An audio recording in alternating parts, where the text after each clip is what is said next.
Good morning, everybody. Hello. Morning. Good morning. Good morning. Um, well, I imagine people are still waking up. I got at least one person holding their pillow, understandably.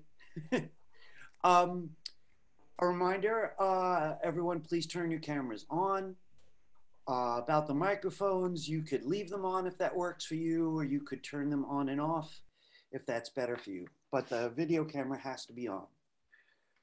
Um, Well, let me tell you where we're headed. First I have to say, I already peeked at the drafts for the first project. I couldn't help myself and took a early morning peek just to see what was in there. And I think you guys are going to be pretty impressed with each other. You know, I have the feeling that, a lot of you are probably a little heavy when it comes to judging yourself with the work. It's just kind of natural amongst artists, especially amongst younger artists who tend to do that. Oh, that should have been better. I'm not going to compete, that kind of thing. But others will probably see your work differently. So I looked at whatever was in there maybe a half an hour ago. I know there were probably some last minute additions, but they look really good. So I want to just set people's mind at ease because I got a number of small number of slightly frantic emails, things like, "Is the draft the final?" Let me put things in a common English. A draft usually means that it's a process step, just a step. Um, the final one is, you could call it the final draft. I realize that's confusing, but I'll always call it the final version. So today was a draft, right? Which basically means, let's say you did it and it was, half done. But there's enough there to see the direction it's headed, and there's a chunk of the work done. That's what you wanted. Some people really went all the way and it looks already finished. We'll see what we have to say to them. But that's the goal really is, so the first week was a sketch and a set of sketches. And people took it very seriously, and you could see the wisdom in that because you got to live with it. You got to compare it to what we looked at in my samples, just the sketches. Um, so if you're hearing feedback, check to see if your mic is on. Sometimes my voice is coming out of your computer and back into the mic. It creates a weird kind of sound. So anyway, the sketch is a big part of every student and every professional's life, where they get a chance to think out loud, zero pressure, any size, scribbling. I remember when I was a kid, I used to send letters to these cartoonists that I wanted to learn from, and they were often generous professionals that would write me back. One guy sent me back a sketch just to show me how he thinks, and I never saw anyone scribble that much. It was like a mess of lines. But he was like a master cartoonist. But then you have this idea off the ground. Then we started the digital draft, right? Now people are new to Illustrator. And I think last week, people were looking kind of scared, which I couldn't blame anybody. You're a little ahead of my other group because of the holiday. And they looked really scared the other day. They're about a week behind you. And I thought, oh, you'll see this totally different in weeks when they see what they could actually do. Just new to this program. So later today, we are going to get looks at all your work. So listen, I have to hurry a little bit because there's a lot to do. Oh, somebody just chatted me that they can't hear me, but everybody else is looking with comprehension. I'm sure somebody would have told me if my audio was off. Angel, check that your mute button isn't down. I've done that many times without noticing that your volume's up. Do you hear me now? Angel? You need to join with computer audio. Sometimes like that doesn't, I don't know how to fix that, but it asks that. Miles, can you say that again? When I joined the meeting, it said join with computer audio, and when I clicked that, that's when I started getting feedback. So maybe Oh, really? maybe leave the meeting Give and me come a back. second to see. That's a good point. So does that happen every time you join? It asks you about the computer audio? Yeah, for the most part, at least on Zoom. All right. It used to ask me in the beginning every time, but then I just clicked something that was like, don't ask again. Really? Yeah, Yeah. either I'm not getting it or I've just stopped seeing it. When you see something so many times. I just checking in with her because Angel, can you hear me? You can give me one of these if you can hear me. She cannot hear me. Okay. Give me 1 second. Is there a number that she could dial into and listen through her phone, maybe, or? I don't really know anything about that, and I think she's just going to have to leave the meeting and come back, like you said. All right, give me 1 second.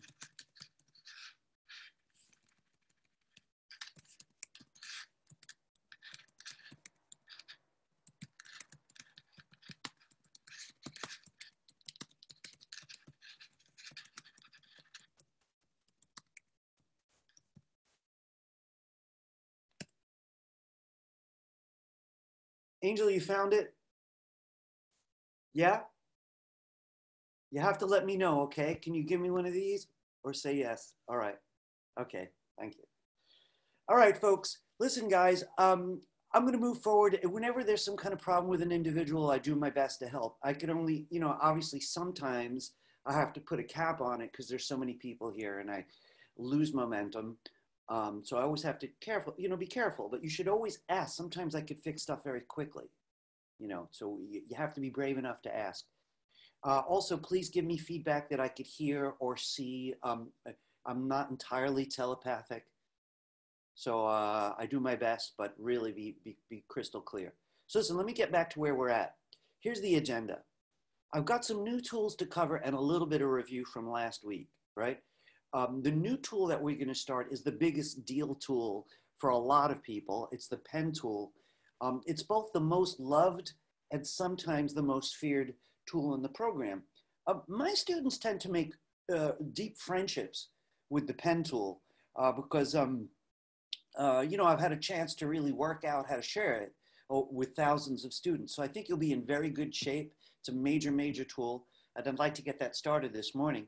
We're going to take a break, like I intend to do every class, come back and then look at the draft. So I was starting to say that everybody's digital drafts, right? So the sketch is behind us. The first digital draft, the first Adobe Illustrator draft is off the ground, and everybody did it to different levels. The ones that I looked at, none of them were cheap. Everybody took it seriously, realized that this was in their own best interest. Frankly, what you always want to avoid is pushing something back for a week, because in my class, though there's only 4 graded ultimate projects, they're huge. And, they take several weeks to make. So if you put it off, yours is never going to be as good as you want it to be or as good as your peers. But if you try to do those installments, I've chopped them up into manageable pieces. And it looks like everyone did a really good job with that. If you went ahead, that's another thing us artist types do. You get in that kind of frenzy sometimes when things are going well. You don't even know what time it is. I call it the zone. And I love the zone. I think that's why I make art. And sometimes, 6 hours went by, you had no idea, you just actually did 2 weeks of work. How fantastic is that? So that might have happened for some of you. They look good. Anyway, let me get busy. I want to screen share, get to the handout. It's a great way for me to make sure I'm not skipping stuff. Also, there's too much I want to say, so it keeps me in line, make sure I don't go overboard. All right. So I'm screen sharing. I am going to today's handout. Just give me a second, move some stuff around there. Wrong school. Hang on a minute. There we go. Okay. All right.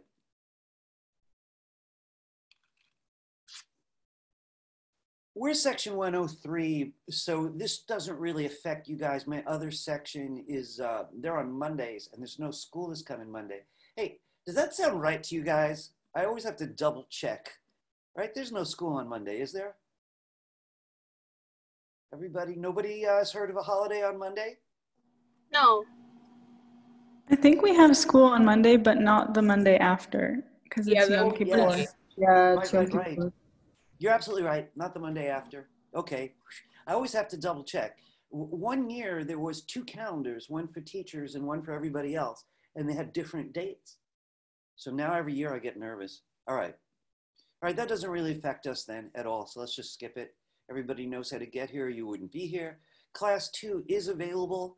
I have been posting them same day, mostly. On occasion, I have to wait till the next day. The only thing I want to remind you of, it won't always be you guys. Since I have 2 sections getting the same lesson each week, it really depends on who goes first. And I post that video. It's virtually the same instructions, the same demonstrations. So the class 2 video is indeed online for anyone who feels the need to review that stuff. We're going to go into the pen tool, I think, right away. I've just taken a quick look just to see where we're at. We're just about on time. You see that we're going to be going over the work after class and then review some stuff that's relevant for next week as well. All right, let's just jump in. I'd like for everybody to join me by opening up Illustrator. We're going to be looking for a letter size document, right? So letter size is, you know, just the standard page, like my handouts are actually letter size. I do want to point out a couple quick things about this window that opens. This is called a splash page. And a lot of programs open with one of these, you know, just give you reminders of options that you have and recent work that you did. Some people just come right over here right away. They either click create new and they get more options for that, more than these. Or open an old file. These are good. But I just want to say in general, I'm going to lean on the file menu. So I'm going to do file menu new.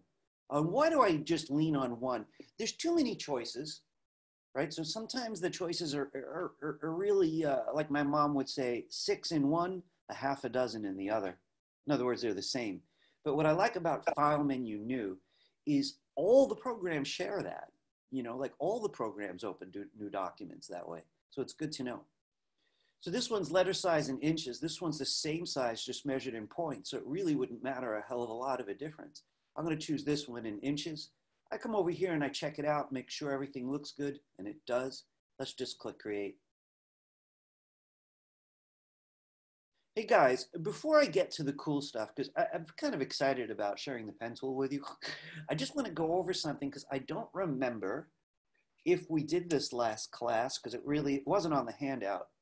And I think we did, but quickly. So I want to do it one more time. Allow me to say something about margins. You know, my class, there's so much to teach that I don't do a hell of a lot of printing. And frankly, since this semester we're all working from home, I'm doing less printing even. But if we chose to do a lot of print, you know, like this, we have to deal with, does the printer go all the way to the edge? You know, really expensive printers can do that. That's called a bleed, right? You can put your artwork, let it go right over the edge. Most home printers have a minimum edge that they will not print, you know, and they're all different sizes. It could be just 1/8 of an inch that won't print. There's always going to be that white edge, right? The thing is, I haven't met a printer that had more than a 1/2 inch. So sometimes I'll set things up with a 1/2 inch margin. So everything important is guaranteed to print. This particular project has a 1/2 inch margin. I'm going to go over how to make the margin, but I do want to say one artistic thing about it. If you happen to know you've been working with a margin, but then you know the printer can handle going to the edge, or you're putting it on the internet where there is no margin, you could always play games with that. You could have things just lean over the margin, you know. You're drawing a banana and it sticks out over the margin. So this margin isn't going to be like a radical rule, right? I just want us to get to start thinking about that notion of margins. Join me by doing these things. First off, I want to turn on rulers. Rulers are useful for margins and many other things. View menu, rulers we're looking for, view menu rulers. It's Command R, by the way. It's an almost universal shortcut, so we could just do it that way. Here it is, view menu rulers, show rulers. Way down here. I like Command R or Control R in Windows. Now, I want you to make sure that your ruler's set to inches, and it probably is because we just chose a document measured in inches. But again, Command R or Control R is the fastest way to open a ruler in most programs and almost all Adobe programs. Now take a look at your ruler. I'm going to the top ruler, though there also is one on the left. If you hold down Control on a Mac and click it, or you right click it on Windows, right on the ruler, you'll see the choices you get. Look at this, yards if you're doing a billboard. We just want to make sure that you're in inches right now. Okay, next, could everyone go to the window menu? I want you to open the Navigator. Window menu, Navigator. Now I'm pretty sure we got a peek at this, but we're going to use it right now to help make margins. Window menu, Navigator. Remember, the window menu is in alphabetical order. So you go down to N, Navigator. So you got your document out, you got your ruler on. Hey guys, listen, I know some of you are just waking up. Does anybody need a hand? I've been up for hours in coffee, so I'm ready. All right, anyway, let's get back to the Navigator. All right. With the Navigator, I want you to click the larger zoom in button. This is zoom out on the left. I want this one. And if you look at my little Navigator here, I've got this red box now that I could press in right in the Navigator and come up to the top corner. So it's letting me know where I can go to any corner, of course, right? So all this does is let me control the zoom and choose where I am with a little map, this little thumbnail in the Navigator. So I want to look at this corner. And why? Well, what I'm going to do is notice the ½ mark. I'm going to come now to the left, press on this ruler, drag a guide out, and line it up so it's matched up with the ½ mark. So I looked up here to see a ½ inch, but I pressed on the side ruler to drag the guide out. I'm going to now do the opposite. Here's the ½ inch for the side. That's the mark I want, right? I want ½ inch margins. But to drag one out, I need a horizontal guide. So I'm going to drag from the horizontal ruler, pull this down. But now I'm looking on the left ruler to see where it's at ½ inch, ½ inch.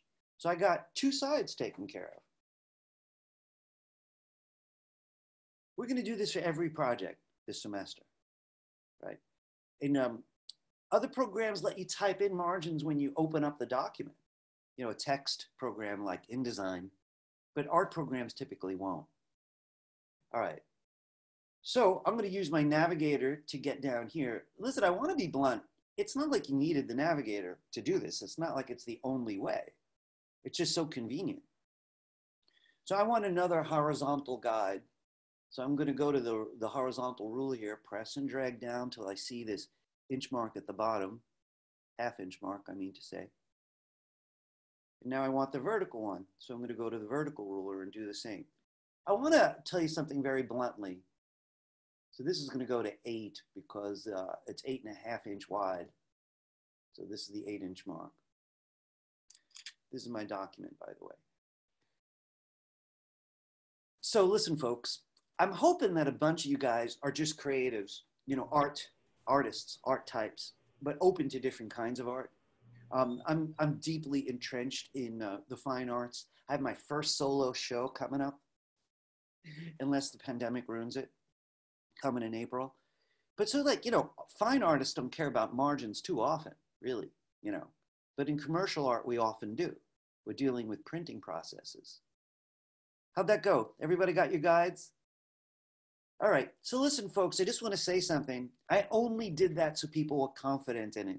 We don't even really need guides for today's demonstrations, right? It was just to get used to that one little step.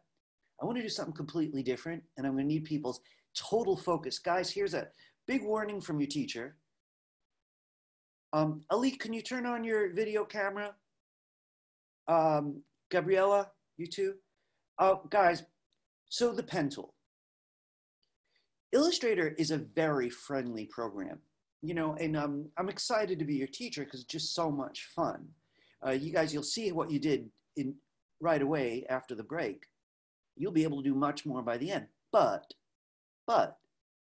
one of the things that not everyone gets is the pen tool. And the problem with that is it's the most desired tool.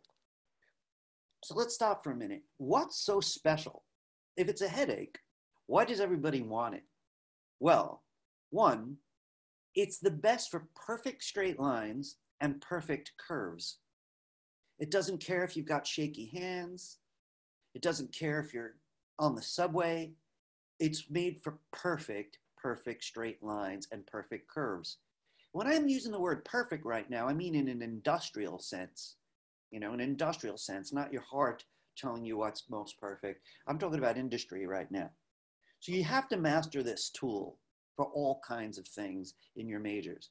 Let's get started with something easy. Okay, folks, don't skip even one step with me, right? Because you'll be thanking me for years. Seriously, you will. Okay, here we go. First off, I want to show you something about the pen tool. Let's get this tool right here. It's on the toolbar. Guys, you should be able to find the pen tool easily. Otherwise, just press the letter P on your keyboard and it should take you right there. Could you guys tell me right away, though, if you don't see the pen tool? You know, please don't wait. Don't be shy. Everybody sees the pen tool now? All right. So not this one here with the little curve next to it. It's a newer tool. I'm pretty interested in it, but it's not the tool we're talking about. I'd like you to press on the pen tool for a minute. You'll notice it comes with 3 other tools, but we're going to actually try to use just the pen tool with shortcuts that are going to do these other techniques all in one place. So please make sure you have the pen tool. I want you to notice something with me at the bottom. I'd like for you to choose a fill color. So remember, please, that the fill color box has to be in front before you could pick a color for the fill. I am going to ask you to get a color palette out. And I'm going to give you a little bit of freedom at this stage about that. I just want to say a quick thing, though. Hang on a second. I'm trying to get something out of the way. I'm going to start with the Swatches palette today. So you do need to remember that the window menu's got all the palettes, and we want swatches out for colors right now. By the way, if you made friends with the color palette, the one with the sliders, that's good too. Swatches, color palette, both, I'm okay with it. All right, so you got your pen tool, you got your fill box in the front, and you're gonna pick a color, any color. My stroke is set to black, and right now that's fine. I want you to join me in something. Can you do this? Now listen, guys, hear this out. If I say click, I mean click and release. If I say press, it means keep the button down. What we're about to do is only click and release. So try this. Start up here, click and release. And then notice if you bring the mouse around, it's showing you a line. So I'd like you to come about here, click and release. What I'm looking for is a zigzag. And what I'm trying to show you first is how weird the fill behaves. It doesn't know which side I'm on. But if I start to stay on one side, then it understands what I want. Oh, I'm drawing this kind of object here, and I want it filled.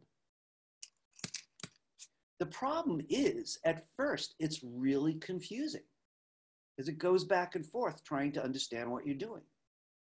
Do you guys see the problem? So here's the moral of the story. I highly recommend you use the pen tool with the fill color turned off. So you're concentrating on the line and then put your color in. This way you won't be confused with the color flopping back and forth. All right, so could everybody do Command A and press delete?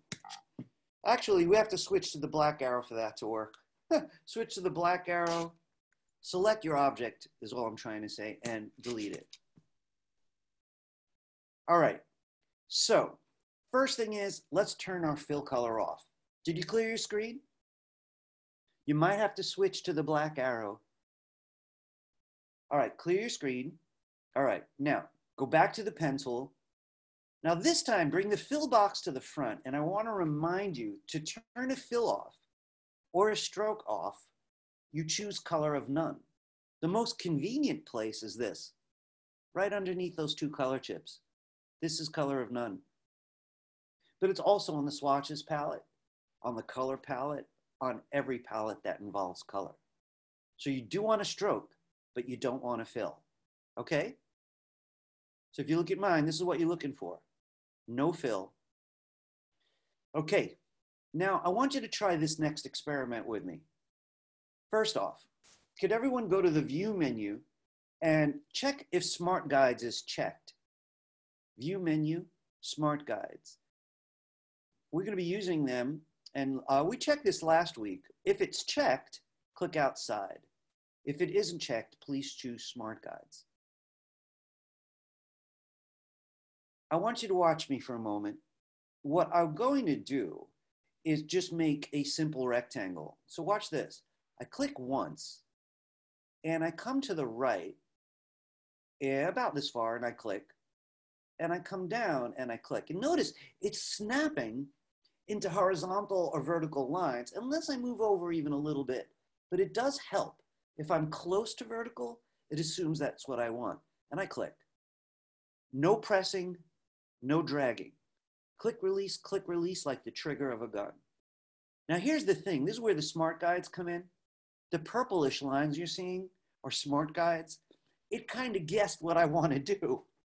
It said, oh, it looks like he wants to make a rectangle. So it's actually showing me where that end would intersect to make a perfect rectangle. How cool is that? It's like mind reading.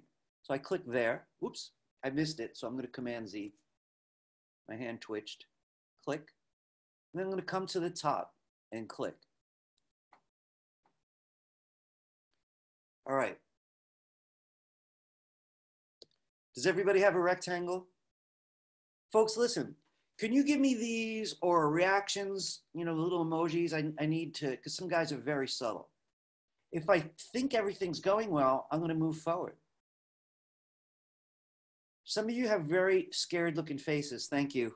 Thank you, Robin. Robin's like, I'm going to make sure he knows. And I appreciate that.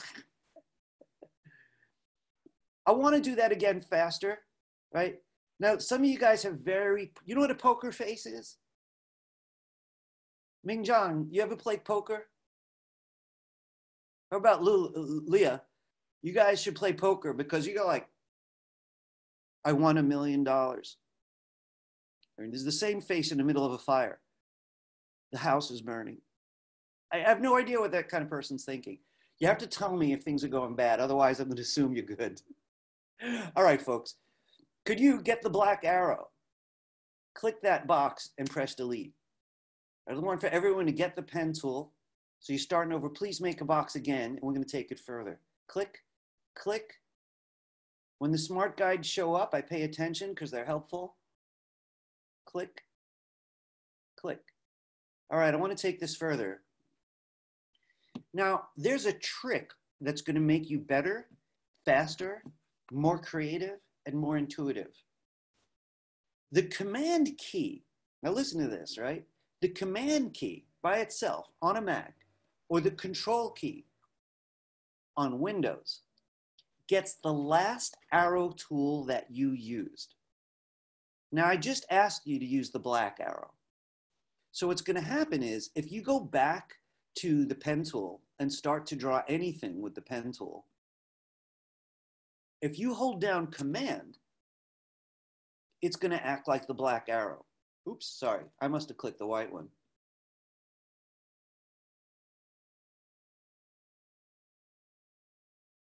So it's interesting, this behavior has changed in this program, and I tested this before class.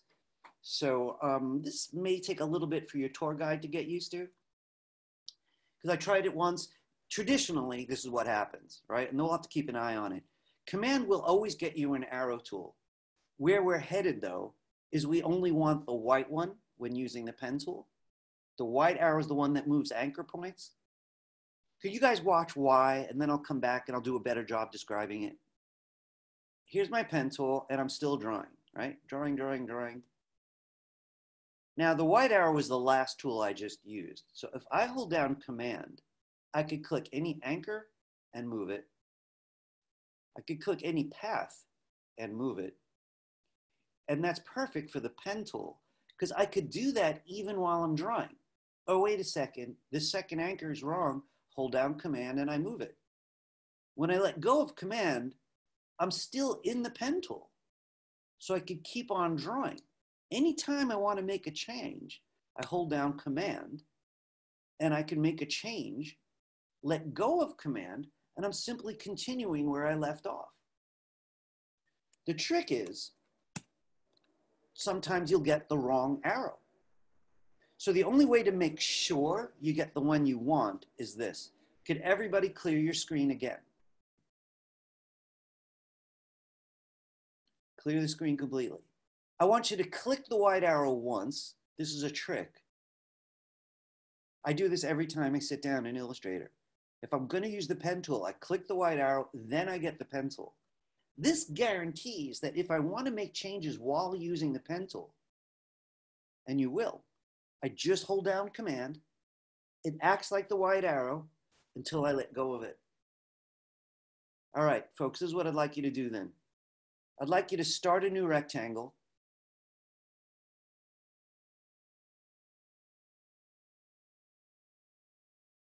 Finish it off.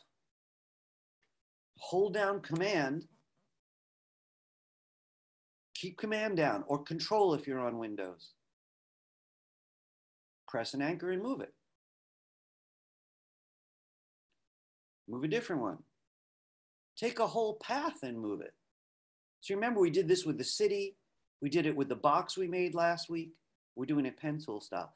As soon as you let go of command, I'd like you to draw a new closed shape. Now that you know how it works, you can make a more interesting closed shape if you like. Hold down command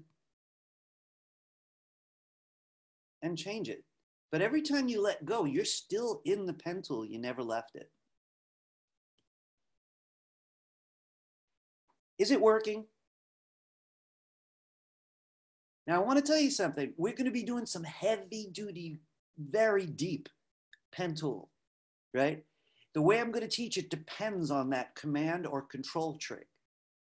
There's a lot of cases where switching tools on the toolbar will break everything. It won't work. I'm going to give you a quick example of what I mean. So if I have the pen tool and I start to draw, right? Let's say I want to change those 4 anchors, but I know I'm not done. I'm going to continue more. I just want to change these anchors now. If I don't use the shortcut, and instead get the white arrow myself, it'll work, but there's one small problem. When I go back to the pen tool, it doesn't connect. It starts a new object. That's because I left the tool. On the other hand, if I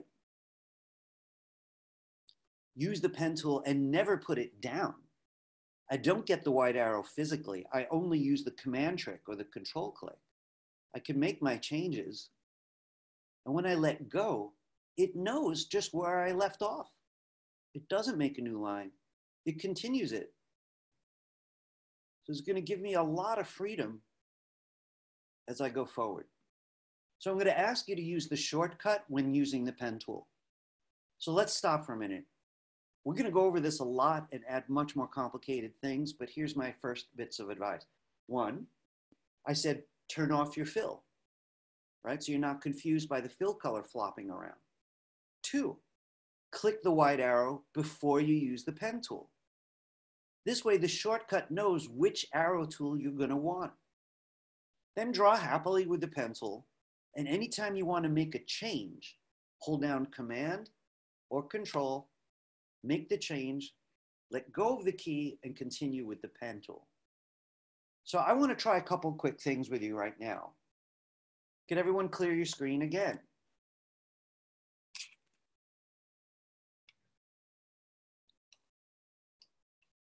What else can we do knowing this? All right, I want you to make a larger rectangle.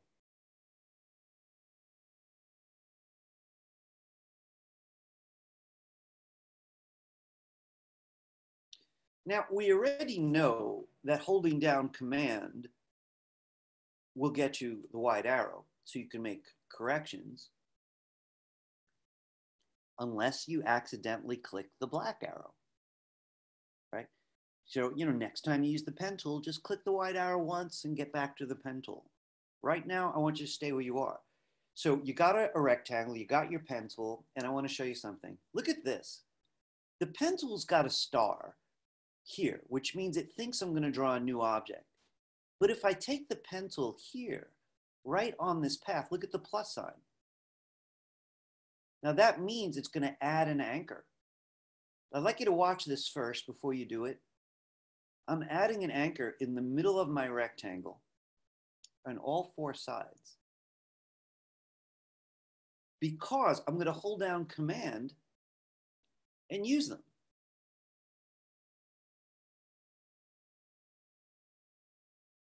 Now, if you missed it, I'm going to do it again. If you caught that, then you do it yourself. So here's the idea. I made a rectangle because it's a simple enough shape, but I know I want something more like a star. So I made the rectangle first with the pen tool. Then I come in the middle of each line while the rectangle is still selected, and I add anchor points in the middle. So the original rectangle was made of 4 dots, 4 anchors. I just added 4 more. I'm going to hold down Command now and pull them in.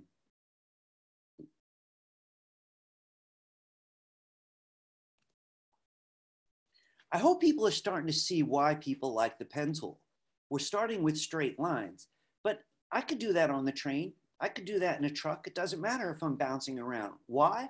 Because I'm not drawing the lines.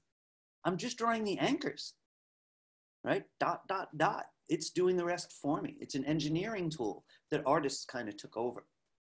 You all good? All right. So with your white arrow, if you want, you could also move paths around, which moves 2 anchors. So you can have a lot of freedom with the kind of changes you make, knowing these few tricks. All right, we need to move this a little bit further. So I want to, actually, let me just take a quick peek at my own handout for a minute. I'm going to have to push this a little bit. We need to take the pen tool a little further today. Okay. Now, what if you didn't want closed objects? What if you're using this tool just for lines? Could you delete your object?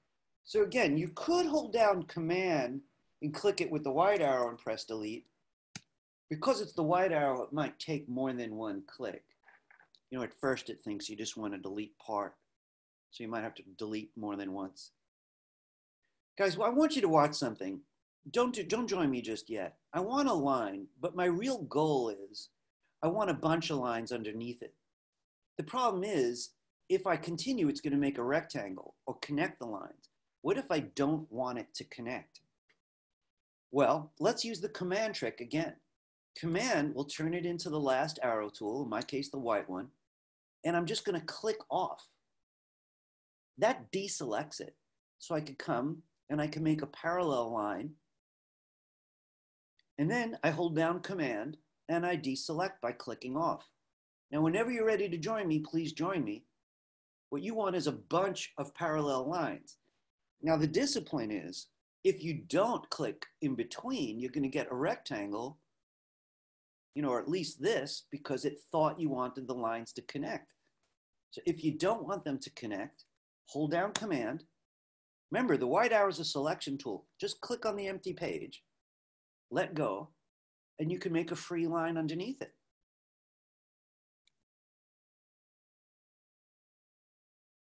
If you hold down Command in between, click off.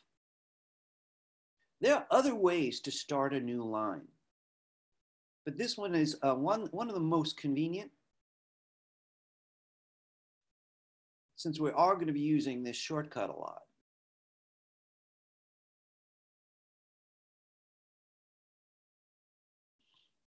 So we've used Command to move anchors starting day 1. We've used it to move paths starting day 1. Now we're also using it to just click off, to deselect.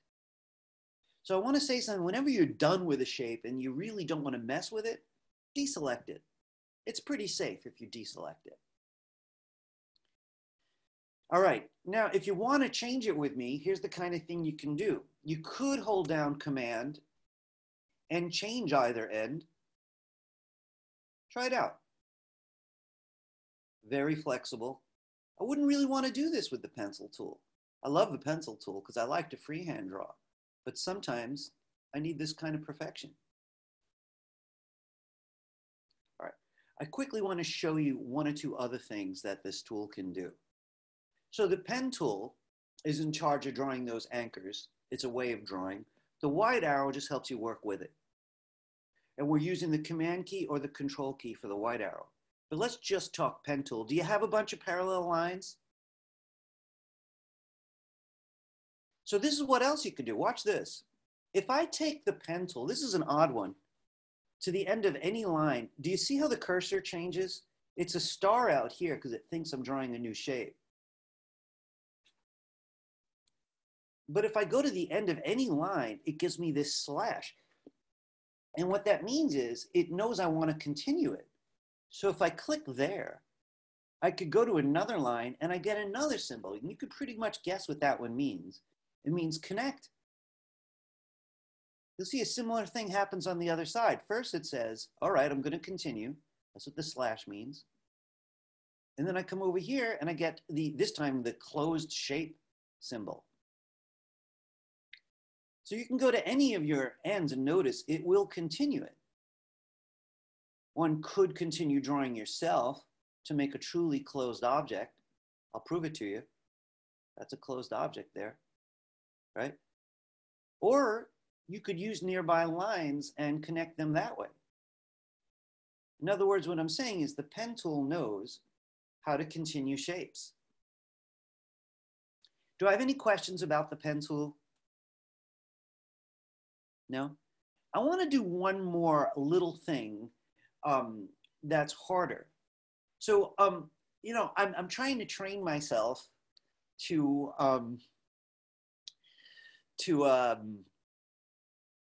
understand what a concentrated face looks like, because it looks so much like a face when things go wrong. So sometimes I'll stop someone, are you okay? And they're fine, they're just focused. I want to talk about curves. So, you know, the straight lines, that's pretty great because there's a lot of straight lined objects. I could draw a chair in minutes, you know, side view anyway, right? Fill it with color as I go. I could have drawn the buildings this way. But the real trick is the curves. So this is going to be a little bit harder, all right? All right, everybody. Can everyone do go back into Illustrator if you left? And I want you to do either File Menu New or Command N. File Menu New or Command N. If you're on Windows, you could do Control N. It goes right to this window. File Menu New, Command N, or Control N. We're going to stick with the same dimension, so you could just click Create. So now we've got a tab over here and a tab here. I want to be on the new one. All right, make sure you're looking at a blank page. So guys, these exercises, you know, frankly, when I was in school, I hated exercises. I loved drawing and painting and all the fun stuff, but I didn't like the exercises. Hated the color theory exercises. But once I would give in, I would be better instantly. You know, sometimes a couple hours, and now I'm like months better. So let's be disciplined. I want you to join me on something that will help with this next exercise. You're looking at your blank document. Can you go to the View menu? I want to try out grids for the first time. So View menu, if you come way down, you'll see this, Show Grid. Show Grid. I don't use grids a lot, but I'll use them for demonstrations pretty often, right? What we're going to do is called a continuous curve. Now this is what a continuous curve means. It goes up, it comes down, goes up, comes down, goes up, comes down. So it's very smooth, continuous curve. The letter M is not a continuous curve because it goes down, rather, you know, goes this way and then back up. So it's not really continuous. It's a bunch of curves. We're going to make a continuous one. So watch me the first time. This is a new document, so I have to prepare my pen tool again. What do I like doing? Well, one, I get the pen tool and I turn off the fill color. I'm working with just a stroke. That's very important for this exercise. 2, I click the white arrow once and go back to the pen tool because I know I'm going to want the command key to do what I want. I'm going to want it to behave like the white arrow. All right, no fill. You click the white arrow and go back to the pen tool. All right, here I go. Watch this closely as you can before you join me. Last time we clicked and released, clicked and released, clicked and released, and you only do that for straight lines. If you want curves, you do this.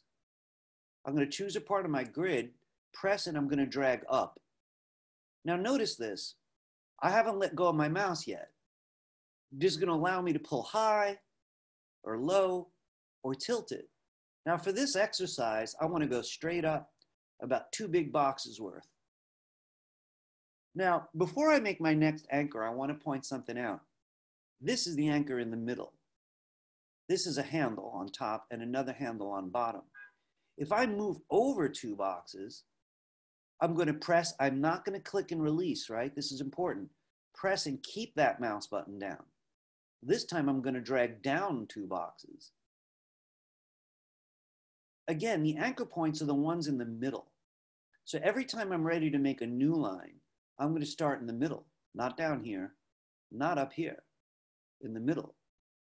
So I'm dragging up. Now we're going to do this together in a moment. This time I'm demonstrating and talking. So I just dragged up. Watch what happens when I go quicker. I'm going to move over. I'm going to drag down. Then I move over and oops, Command Z. And I drag up. Each time I alternate. I let go, then I move over and I press and drag down. I'm going to do that again and you can join me if you like. So you're picking a spot to start, but you're going to be very loyal to that line, that straight line, right? So I'm going to click, press, keep it down. I'm not going to let go, and I'm going to drag up 2 boxes. By the way, if you accidentally click and let go, it's too late, right? Just Command Z and start over. So you press, you keep your finger down, and you drag up about 2 boxes. Now I'm going to move over, right? I let go, and now I'm moving over, and I press and drag down. I let go, and I move over, and I press and drag up. I let go, and I move over, and I press and drag down. Each time I let go, I'm going to move over. This is a continuous curve. At no point does it become an angle. It's always curved. I'm going over 2 more, and I press and drag down. I would like to mention that if you don't like any of those curves, the next thing you would do is hold down Command. And here are your choices.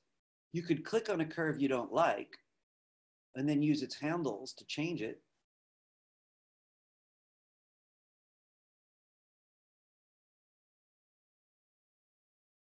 So remember, I'm holding down Command because I'm on a Mac.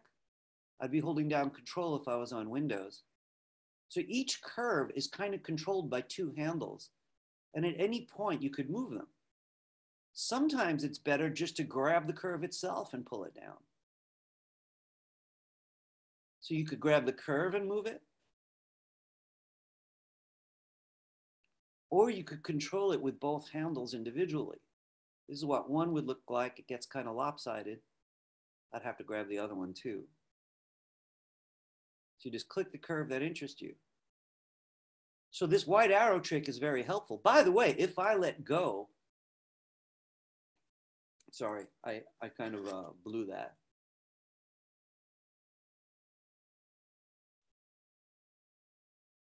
Anytime I want, I could hold down Command, adjust anchors, or adjust curves. And if I let go, I'm able to continue what I was just doing.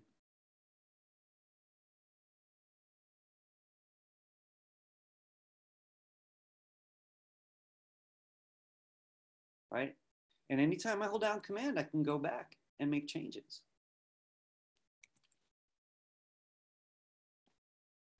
How did your first continuous curve go? You can be honest. If it didn't go so well, that's okay. I would like to know. Pretty good? Yeah, that's what I figured. You know, I just want to say, like, if yours went like this, you should feel pretty good. We have a lot to do today, and I promise I'm going to spend a lot of time on this tool till everyone's confident in it. But I want to tell you something. When I learned this, I already had the college degree. I went to School of Visual Arts as an illustrator. So I had my big degree, but we didn't do digital. So I went to a little program. I started learning these tools. And I was the worst at the pen tool. I really was. And it wasn't until a nice student was like, you know what your problem is? You've drawn too much. You keep trying to make it draw like you're used to. This is a different way to draw. And he helped me start thinking with the pen tool. And that's what I'm going to do for you. All right. I feel like I need to switch subjects. So let me just take a quick look. We are going to do a review of that. And it is on it will be on the YouTube playlist. Let me just double check something. 10, 20. I'm doing okay. Doing okay. We could do one more of those. Let's do one more. All right. Can you clear your screen? So typically you might have to deselect your object. Really each one of it depends on what you're doing. Select all often helps. Command A. That's a fast way, and then press delete. All right. I want to do the exact same exercise again, right? And it is repetitive because we're going to get into a deep, deep place, right? And I want to make sure that the foundation is solid. So clear that screen. All right, again, double check that you don't have a fill color, that you do have a stroke color. To make sure the command key or control key works for you, click the white arrow once and then get the pen tool. All right. So once you choose a place to draw, you press and drag. You're very careful not to click and release, right? We're not clicking the elevator button, right? We're pressing and dragging. Now, what are these lines? These handles tell the drawing how tall the curve should be and whether it should be on an angle. So this time, I'm going to actually put it on a little bit of an angle. When I go to make my next anchor, I'm going to press and drag down, but look what I'm doing. I'm going to mirror image the handle on top. The other one was tilted to the right. This one's tilted to the left. It's facing it. So it's a tapered kind of curve. Then you'll notice this one on the bottom's on an angle. So when I move over, I'm going to make some use of it. Press and drag up this time, but not straight. I'm going to make it point in. So the thing is, you could feel it before you let go. Is that what I want? Nah. Is that? No. You know, you could feel it out, but that's before you let go. And the grid helps you see where things are just to make you just have another way of thinking. So the only thing that's different on this one is I'm not going straight up. I'm making a different shape for my curve. One thing I would like you to notice though, is if handles match, they're the same length, they mirror each other's angle, you'll get symmetry. This balanced kind of look.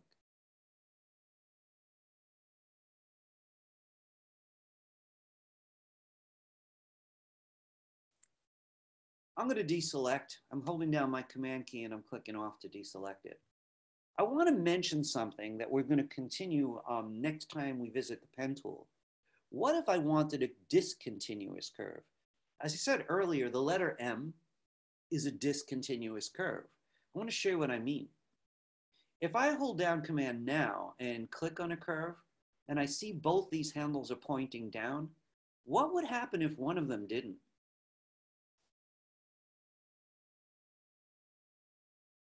It's a very different kind of curve.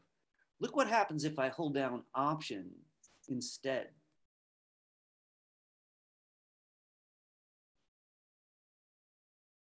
This is discontinuous. I change the angle. So we're going to go over this next time, but I just want to point something out. If you'd like to try a bit of it, first make sure that your path is selected. So I'm going to hold down Command and select it. Now, before I move a handle, you might remember, because we tried this briefly, did we make a heart together? Did we? No? Or an apple or something? Yeah, we made an apple. We made an apple. So with the apple, we had to break the seesaw, I kept calling it, right? So if you ever want to move a handle by itself so that its partner doesn't move with it, And this is what I mean by the seesaw. If I grab this, the top curve changed and the bottom curve. That's the seesaw. But if you don't want it to seesaw, hold down Option or Alt. Depends on if you're on a Mac, Option, Alt if you're on Windows. Keep it down. And when you grab that handle, it'll move by itself. And since it didn't do the seesaw, this is not a curve over here. I made an angle out of it. Now that's the part I'm going to go over next time. But if you ever want to move a handle by itself, you hold down Option. If you don't, you're going to change both sides. It's often what you want. But if it's not what you want, you'll do this. I'm going to leave this subject, but I want to point something out. If I was just drawing with this tool, so I'm going to draw a little head. I'm doing a combination of straight lines and curves. Every time I want a curve, I'm pulling.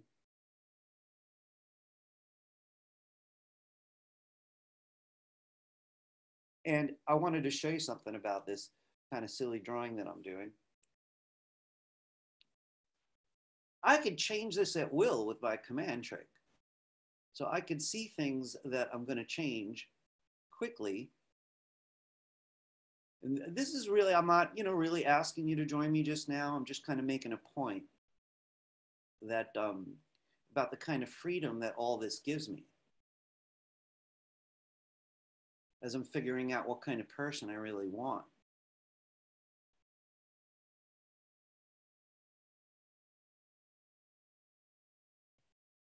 Right? There's endless possibilities is the thing with all this.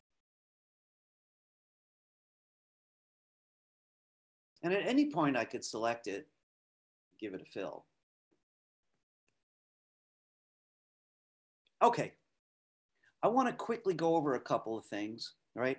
I want to quickly do a little bit of color. Can everybody draw anything that's closed? So if you're feeling tired, make a square. If you're feeling ambitious, you could make a head. Frankly, it doesn't even matter if you use the pen tool, though I would like you to right now.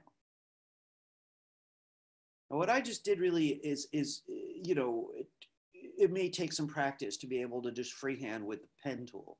So any shape right now, as long as it's closed. We're going to give it some color. I want to quickly go over some things from last week that are about palettes. So this is a Swatches palette here, and how to manage them, but particularly the Swatches palette and the color palette, particularly. Does everybody have a closed shape? Guys, listen, you're a bunch of creative people. So some of you guys are going to be all involved now in drawing something, So if you're drawing the Mona Lisa right now, you got to stop. I need a closed shape, anything. All right, next. I'd like for you to get the Swatches palette out. Now, I want to show you something. Your screen might look like this. I'm opening properties because mine got put away somehow. So I think a lot of you guys are probably seeing the properties palette up here.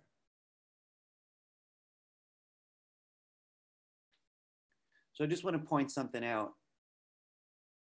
Why not open it just to have it out? It's a useful palette. If you're not seeing this on the right or anywhere, please go to the window menu and open properties. The properties palette's not my main point. It's just one of the best palettes to leave out because it will change depending what you're doing. So it's a very smart and useful palette. But what I want next is swatches, which you may already have out. I just want to mention though, if your swatches showed up here, in here, press on the name, keep pressing and drag it out because I'd rather it be out here. Swatches. If it's too big, just go to the bottom corner and change its size. That's fine.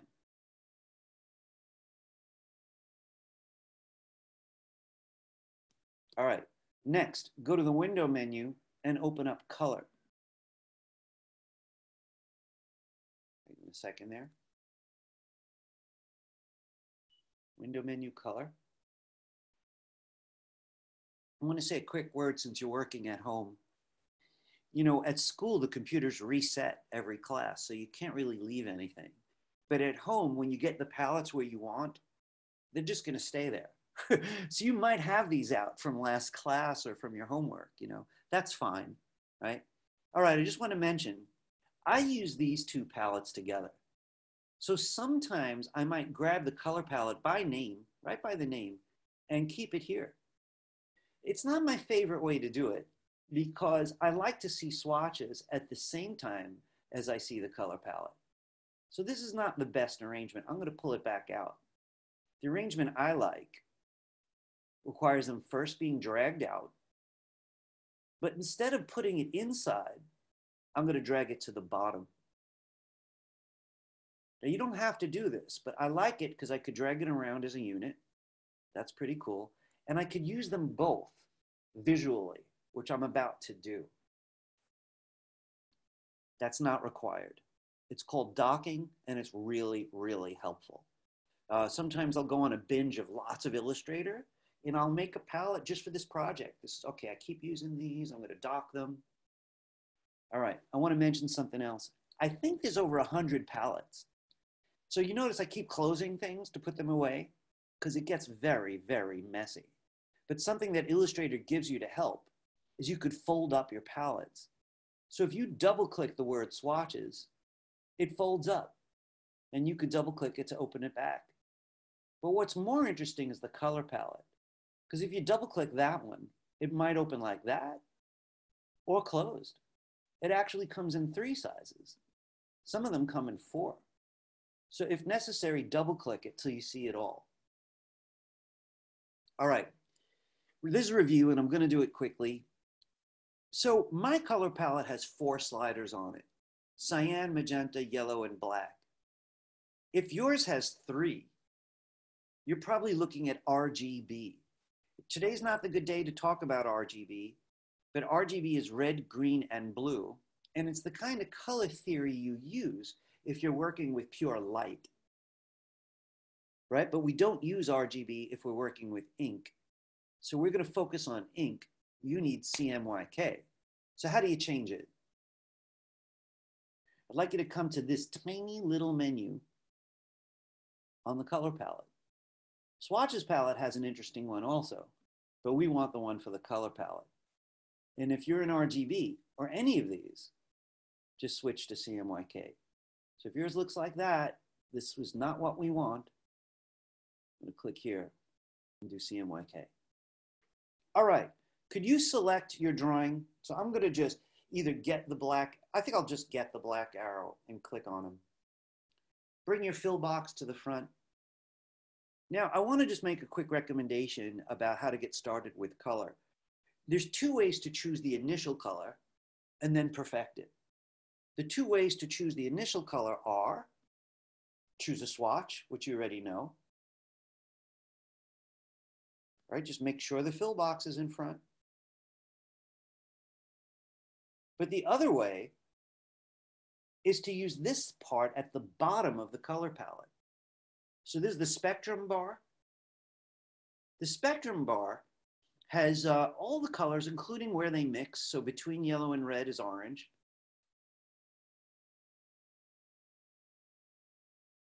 But if you creep up, it's lighter and lighter. If you creep down, it's darker and darker. The top edge is white. The bottom is black. So one way, you could always start here, or you could start here. Now, either way, the sliders are showing you how the color's made and what other colors are nearby. Now, what I like about that is, if I look here and I see, ooh, this is slightly greenish, this is a little orangey, right? This gets whiter and whiter to the left. I could say, you know what, I think I do want it a little greener, and simply click that part. So I actually added cyan, which is a kind of blue. So it got greener. And if I add more cyan, it's just going to keep getting greener and greener. And it shows me that. So even if I didn't know color theory, it would show it to me. That's amazing, because as artists, you want the color to be exactly right. You know, you're almost never going to get something out of the tube or out of the box, that's right. You kind of have to mix it. Any questions about the relationship of swatches and the color palette? Leeway, you have a question? Or maybe your coffee's hot. Is that what that was? I thought it was, okay. No questions really? Okay. I want to do some quick layers and then take a break, right? I got to ask you guys a question. Did we get to do some layers last time? Layers palette, be honest. We did, right? I think with my other group, I ran out of time and now I got a little confused, but I'm glad that we did it. So I just want to go over it one more time. All right, let's turn the grid off because we really don't need the grid, right? So let's just get that out of the way. Can you go back to the view menu?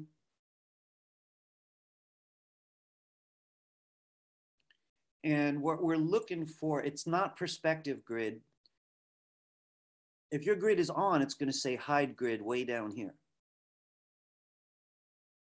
So please don't touch the perspective grid. This is a plain old grid. All right. I'd like you to delete whatever you have, unless you love it. If you love it, just open up a new document. File menu, new, and click create. So either open a new document or just delete everything you have.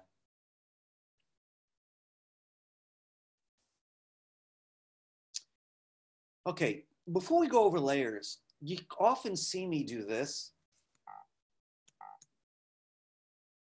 to drag my page around. If you'd like to do that, hold down your space bar, that long bar at the bottom, just hold it down and press and move the page around. You could also use the Navigator like we were doing earlier. I just like to get comfortable, put it in a nice spot. All right, I want everybody to join me exactly in this little exercise. Could you get the rectangle tool and prepare it with a yellow fill? So bring the fill box to the front, get a yellow fill, and I want a rectangle about this size.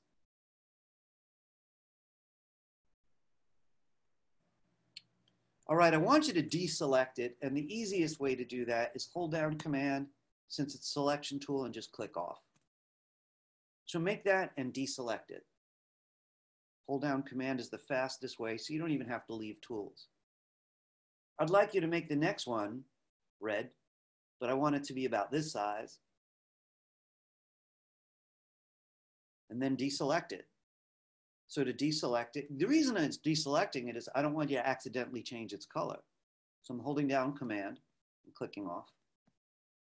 I want the next one to be blue, any blue, doesn't really matter.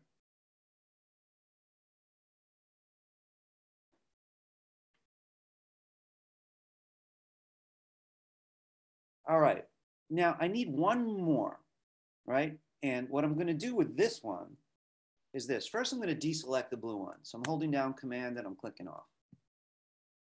I'm gonna choose black this time. I'm gonna put that one about here. So I got 4 shapes, and this one's kind of overlapping the most. Next, I want you to go to the Layers palette.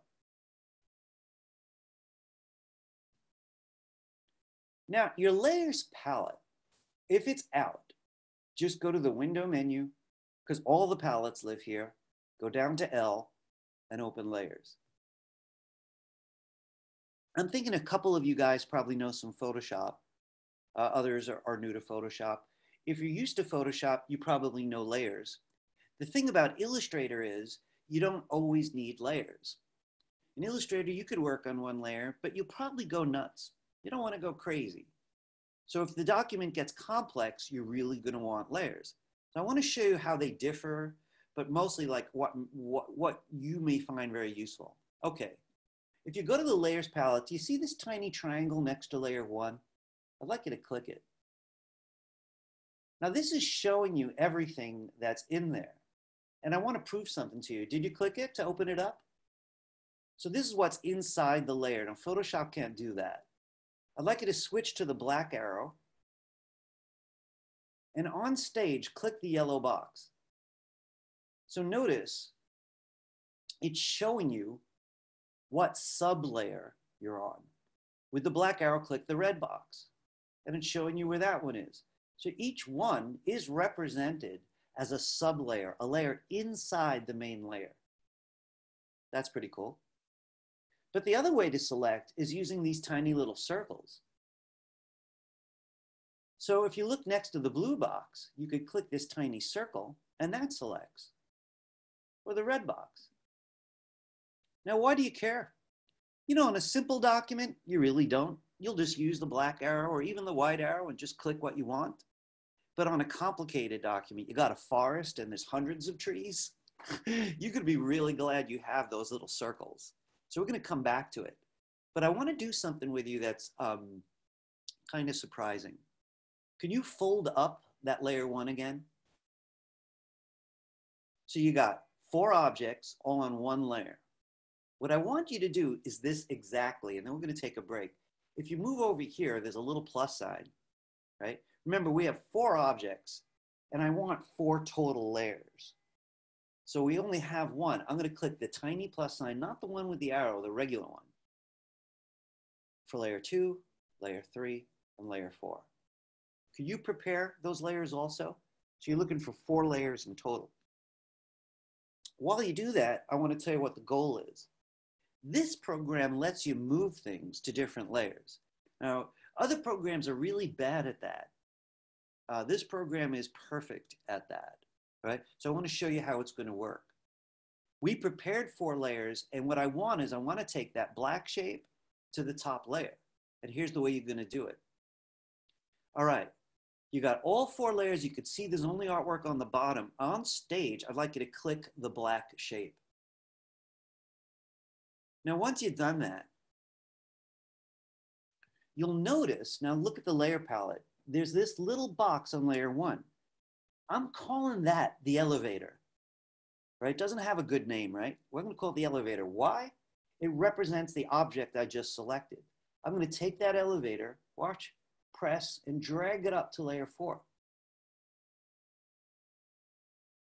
It took the elevator up to the 4th floor. If that worked, get the blue box. And even without opening layer 1, on faith, you know this represents the thing I just clicked. I want to take that up to layer 3.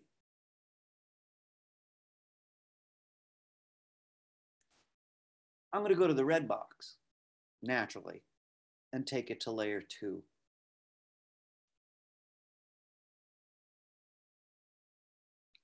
Now, this is where it gets kind of interesting. I could lock these layers to make sure they're protected. Once I've got the objects laid out, I could come here and lock any layer I want, and it just cannot be touched. Or I could unlock any one that I'm interested in and have the freedom to do whatever I want with it.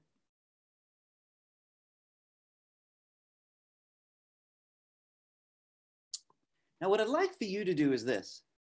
I want you to click one of the lower layers. How about your layer 2?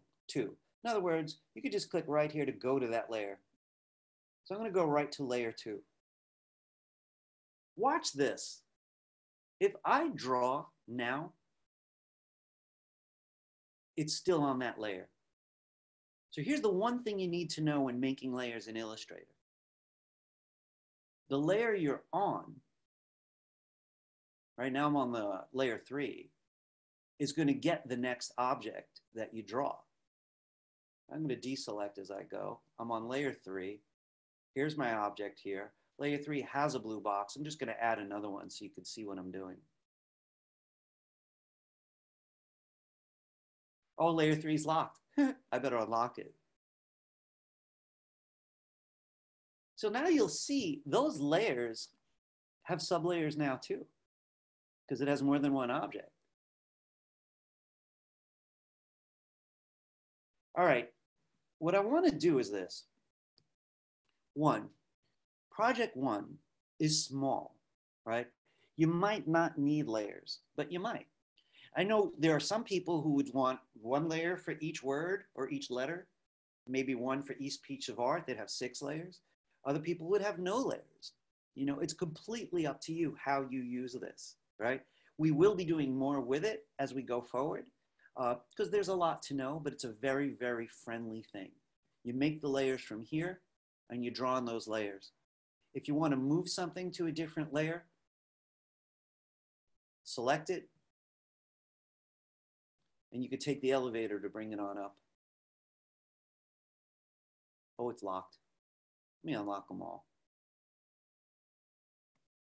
And I just brought that artwork to a different layer. So you can move them up and down at will. Anybody have any questions for me? No? I hope you guys aren't being shy. Sunaya, I can't even see you because you have your monitor on such an angle. But I know you're there. I see the top of your head. Hi. All right, folks. I'm going to just double check the chat for a minute just to see if anybody was desperately trying to reach me that way. No. Okay. Folks, let me just take a quick look at the handout. I know I went a little over my intended times. I knew today was going to be a little tight. And we are a bit late. This is going to have to be a very short break. I really do apologize to you. But let's take 10 minutes. It's 10:25, right? We're going to come right back. Get started right at 10:35. So do whatever it takes to stretch, wash your face, or whatever you can do. Is just, see, I want to make sure that we get to look at everybody's work. And there's still a little bit more we have to cover. So today I can't give a very long break. 10 minutes, 10:35, I'll see you all back. All right, see you guys then.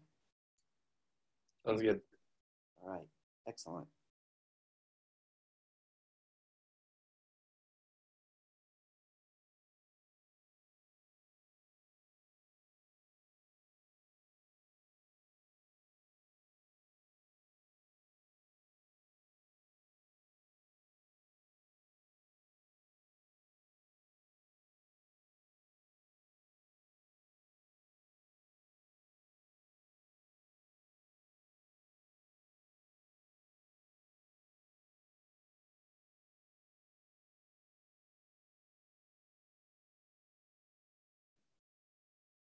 Can you hear me? Sorry for that chintzy break, guys. You know, really 10 minutes is not enough. I'm going to try to make it 20 typically. The days that we look at your work, on the other hand, are kind of extensive. You know, there's 25 people in the room. And even if I spent 3 minutes per piece, which if you ask me is very cheap, that's well over an hour. That's an hour and a quarter. And if I did that now, that would take us right to the end of class. So I'm going to actually have to make these very, very short comments. I want to squeeze in a little time to go over some typography stuff. So here we go. All right, let's have a look. So I do want to say a very quick thing. I'm going to do my best to say something useful to everybody in a very short amount of time, right? This is one of the hazards of art school, good art school. The classes are big. You never really get enough critique time, really. Next week, though, you're going to bring in your improved projects. That's next class. That is next week. And we'll do a proper critique where we could spend more time, really kind of dig our teeth into it. And at that point, I'll talk to you about, do I accept revisions? Do I not accept revisions? So right now, let's just have a look. So it was clear that you had to put it in the Dropbox, and it looks like everybody found their way to the Dropbox, which is great. And let me just get this little thing out of the way. And I want to start right at the top here. So I want to just, I guess, like I said, I'm going to keep things kind of brief. So there's a lot to like about this, right? The dolphin, the sea turtle, the jellyfish go together very, very well. We can't see your screen. Oh, you can't. Oh, thank you for saying something. All right, give me a second there. Turned it all off before the break. How are we now? Good? All right, great. So this one here has got a terrific start. There's a lot that I like about it. I like the colors the artist chose. It's friendly. It's very kid friendly. It looks very much like a children's book. And there've been great artists in that field of the children's book. I think she found a perfect font, the dolphin, sea turtle, jellyfish font. It's script, but it's very easy to read. It's playful. It's kind of liquid feeling. I think it goes well with sea creatures, particularly. I'm not sure it would have been as good for, say, lions and tigers and bears. So I think it looks great. I like the choice of the dolphin sticking out over the border. In each case, each creature sticks out a little bit so that the boxes are not kept completely apart. I do want to point something out to the artist specifically. It's interesting to me that this has got a 1-point stroke around it. And part of the turtle does, but not the turtle's head. I really like this thinking here, where the artist didn't think it was necessary, there's no stroke. Where they did think it was necessary, there is a stroke. Here, if there are strokes, it's a different color. A black stroke would have interrupted it. So I think that consciousness of stroke works really well. So I just want to say, this has got all the goods. This is already like a passing project. So what I would do if I was this artist would save this, safe, right? Maybe make a new version and get crazier. You know, try some stuff. What else can we do? You know, it's sort of like it's a meal, which is a good meal. It's got the calories, but is there magic there yet? What I like about this one is the requirements are met, right? So it hasn't gone into the magic place yet. So that's fun. I would love to have my hands on this one. What more could I do with the backgrounds? Or should I repeat those animals smaller elsewhere to create some kind of perspective? Is all the white space really that helpful? You know, should there be less of it? So it's like, what play can there be? So play is going to be a big part of what we do. There's nothing wrong with this. This is like well off the ground. So I like that, but it's definitely could use a little bit more adventure. So I'm kind of curious to see what form that might take. This says cairn. I don't know if any of you guys are used to that word. It's a pile of rocks that people often make. And you got the lily pad and the tadpole. By far, my favorite thing about this is the original way of dividing the page. We don't have a margin here, but in a way we kind of do. If there was a 1/2-inch margin on the inside, it wouldn't interrupt any of this important artwork on the left. On the right side, though, it would cut off the lily pad, this piece of lily pad, and some of this tadpole. So this stuff could probably be moved over. So I don't mind people going over the margin. I just don't want anything important approaching the edge of the page. So I really like this idea of the space being divided into a landscape like that. I think that that's really good. But I have some issues with it otherwise, where I feel like it could be more exciting. And there are a couple different issues, like are the colors in all cases working that well? Notice the cairn, this gray rock and the other, this lighter rock, these two here, are so similar in tone to the background that they almost disappear. I see the dark rocks quickly, but these almost disappear. So what I'd like to say to Elsa is, if you imagine this in black and white, right? If you imagine it as a black and white picture, this background's going to be the same gray as this rock, which is one reason why it's hard to see. So I would see what you could do with color to punch it up a little bit more, maybe give a little bit more love to the tadpoles. I love the arrangement. I definitely think that the drawing could be pushed a little bit further. The arrangement is definitely its most powerful element. So again, play, play, play. Listen, folks, this is what I do with my own work when I'm doing illustration. I get the point across, I get the main elements down. I feel good now. It's almost like I got the room, but not the furniture. At that point, I start to welcome adventure, because art has really a lot to do with playing and surprise. There's a lot that I really like about this one. You know, just want to say the colors are very bold. It's easy to see. If this was shot in black and white, like I said about the other one, they would still be tones that are easy enough to see. The black text, this would turn medium gray, and this would be white. So I'd have 3 very clear tones, even everything here. But definitely the starring thing is the beautifully simply drawn hand, and the idea that that hand isn't even in the poster. Right? That hand's actually in the foreground. It's completely overlapping everything else, which is just fun and fresh. You know, really, really is. You know, I got to say, if it was mine, the only thing I might explore is all the empty space working in my favor or not. I do like the fact that the eye's taken on a journey that goes sort of like this, you know, heads from here over, because these reds are so strong, and then down along the diagonal of the lipstick in the hand. But this text seems kind of small in a big empty space, and there's a lot of empty space that could possibly be leveraged in some way, be made better use of. I have nothing against empty space, right? But it's always a tough question. Is it working in my favor or not? You know, like emptiness in the middle of a page is often a problem, for example. So again, it's well off the ground. It's already, you know, B or better. But is it quite at A? I think I'm waiting for some magic to show up. Well, this typical, even the ones that I put in the samples, none of them were as good as what you saw the week before. They had everything down, so they had good reason to be confident.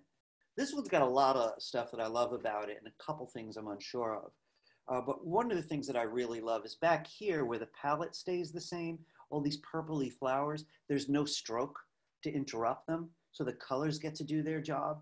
You notice here, these flowers have strokes around them, also nicely drawn. They kind of needed that, right? Because the shapes were too complicated. It would have been hard to see, right? But I'm really very drawn to this. I love the fact that the background's chosen as one big unit, you know, which is really kind of cool. I have to say though, as much as I like the sense of adventure this one has, because it really does, it is a little hard to look at because it got so complicated. I think the clues of where the colors are close in the background are a good idea so that they're not competing with this bottle and this lemon, right? So we want to make sure that there's no competition. The things that I'm supposed to see first, I want to make sure that I do see. So I would ask this artist to figure out what they can do to simplify in this case. Some of the others were very simple. This one here got a little too complicated. Is this black diagonal line really helping? This black diagonal line? I would like to say specifically about the lemon that the lemon got kind of confusing. The effort to make light and shadow on the lemon looks like two lemons. So I would really put a little more work in to see if I get that lemon to be clear. And see what else should be clear. Like if this is a candle, but it says sheer linen, are these three smells? So I have to say, I need some way, Minjong, to be clearer on what the letters are for. You know, there's a concept at work, I could see that, but I don't really understand what the letters are for. The lemon one is the clearest because I actually see a lemon. If it says cherry blossom and you're drawing the blossom, no one really knows what a cherry blossom looks like, so it's just a little confusing. I would simplify the look of it because there's a lot of competition between your shapes and see if you could clarify what you're trying to say with the letters. Does that make sense? Minjong, yeah. So again, Yes. I like this one because you were bravest, you know, you really took on stuff, you know, but I think in some sense it needs to be more selective now. See what you could do to clarify it.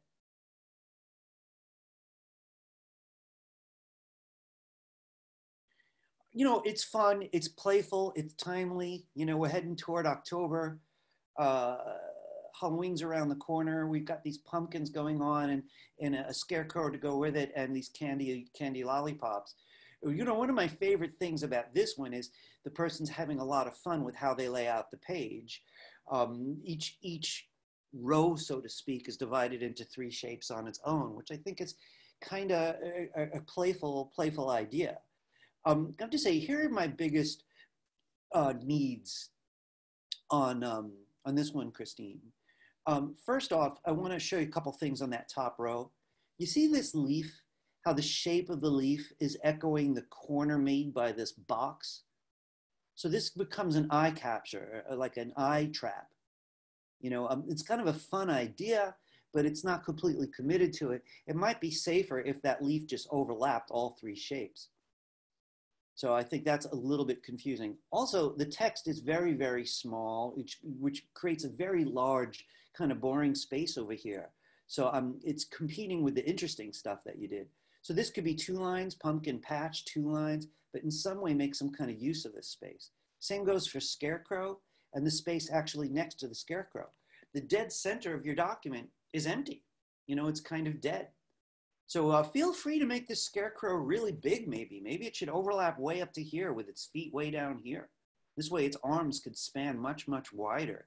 Really make use of it, you know.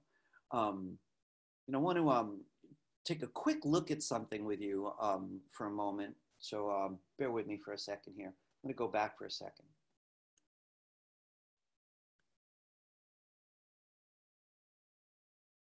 One second here.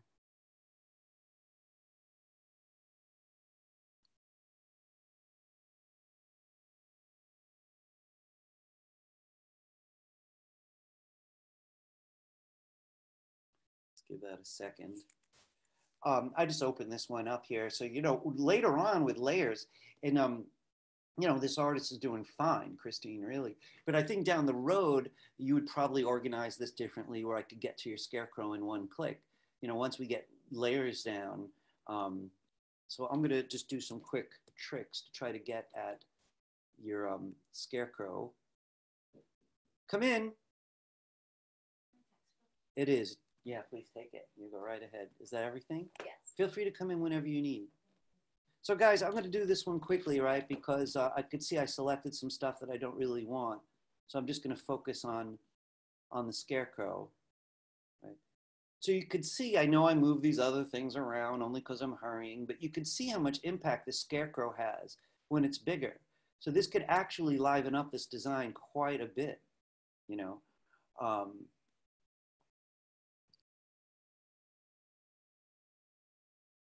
So, you know, basically what I'm trying to say to this particular artist, Christine, where are you? There you are. I like these ingredients. I think they'd be a lot of fun to capitalize on. What's the most fun thing? Can I really make it do more work? By far, it's the scarecrow, you know? So I'm using the scarecrow as a stronger design element, and I'm making sure no part of the page is boring. You know, one thing that's kind of interesting as you move through your career, regardless of your major, you start to realize part of what you do is capitalize on the ingredients. Oh, is this the best ingredient? Oh yeah, what can I do with that? You know, especially if you're doing a poster and someone's walking on the subway on their way to work, why would they stop to look at your poster? You know, but that's what you want them to do. So you want to make sure you could pull them in. So I think this one's got a lot of potential. I would say one more thing though, you might want to do more games with the color. I know you're looking for earthy autumn color, but there's also gorgeous autumn color. So I think the color on this one's a little sleepy. So I would play a little bit with the design and a little bit with the color. I love your lollipops, by the way. So.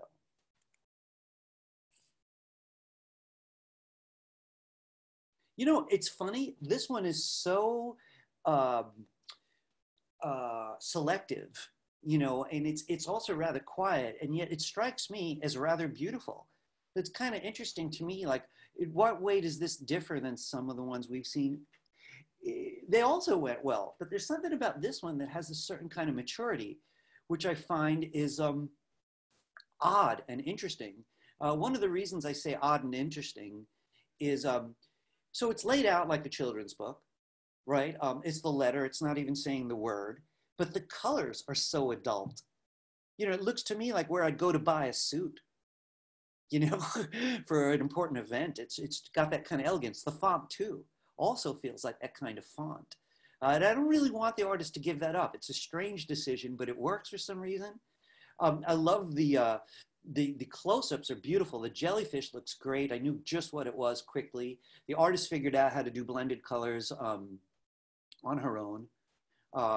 Really beautiful octopus and a beautiful squid. I'm almost extra glad she didn't give me the whole word because I really don't need it. And I got to feel special that I was able to figure it out. You know, you do have to wonder though whether the letters would do better larger or smaller since there is so much blue space.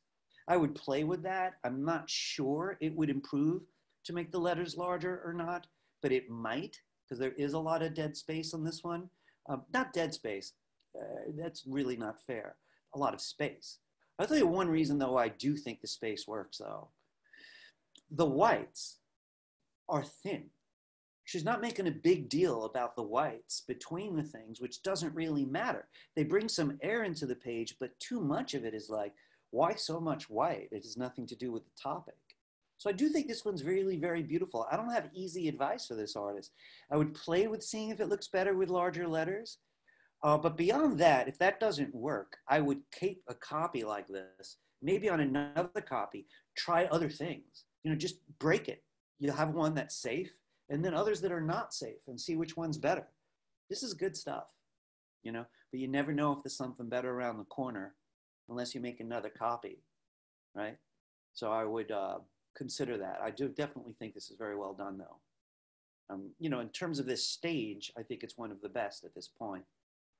You know, this one's really fun. The artist went completely with line drawing and more interestingly, really explored the line quality, found a kind of line shape that isn't boring. It's changing line weight. A lot of the shapes are open shapes from the looks of it. So I'm not sure the artist could fill them with color, even if the artist wanted to. Alessandra, I think this just looks beautiful. Alessandra, you're there. Oh, your camera went off for a second. Love the drawings, really, I really do. It's got this kind of antique groove going that I'm really buying, and I happen to really like line drawing. You guys have to, I imagine that you'd agree with me that she's just natural with the typography. The telephone using script that kind of echoes the wire of the phone. Camera using simple letters where each one looks like a picture that came out of the camera. Typewriters using a typewriter font. Beautiful, playful. I want to ask her a couple quick questions, you know, while we have the chance. So was this mostly pencil tool? Alessandra, can you turn on your mic for a minute? Oh, I used a brush and I used my tablet to draw in. Do you have experience with Illustrator from before? Yes, in my high school. In your high school. So are you already confident in Illustrator? Yeah. Okay. So anybody who got nervous because of her work? A little bit. She has that advantage. She started early. And I have to say, it does look beautiful. I really think it's a top shelf project, very professional looking and playful. I would keep it. This might be the best one. I would be curious to see what you would come up with if you did another version of it with color. You know, just to see. Yeah, I am gonna put color. Yeah, we'll see. Yeah, I don't know because this is so strong the way that it is. But it'd be interesting to see. The composition works. All the choices are there. Very nicely done. Thank you. You're welcome. You know, it's funny. This artist here did the layout. Didn't get too far with the drawings, but the layout is strong, and it's worth noticing. I think the artist should feel pretty good about what they've got. In this case, the pale text is very close to the backgrounds behind it, I'll admit. But even in a black and white picture, I do believe I'd easily be able to read the word cactus. It's just, the artist went for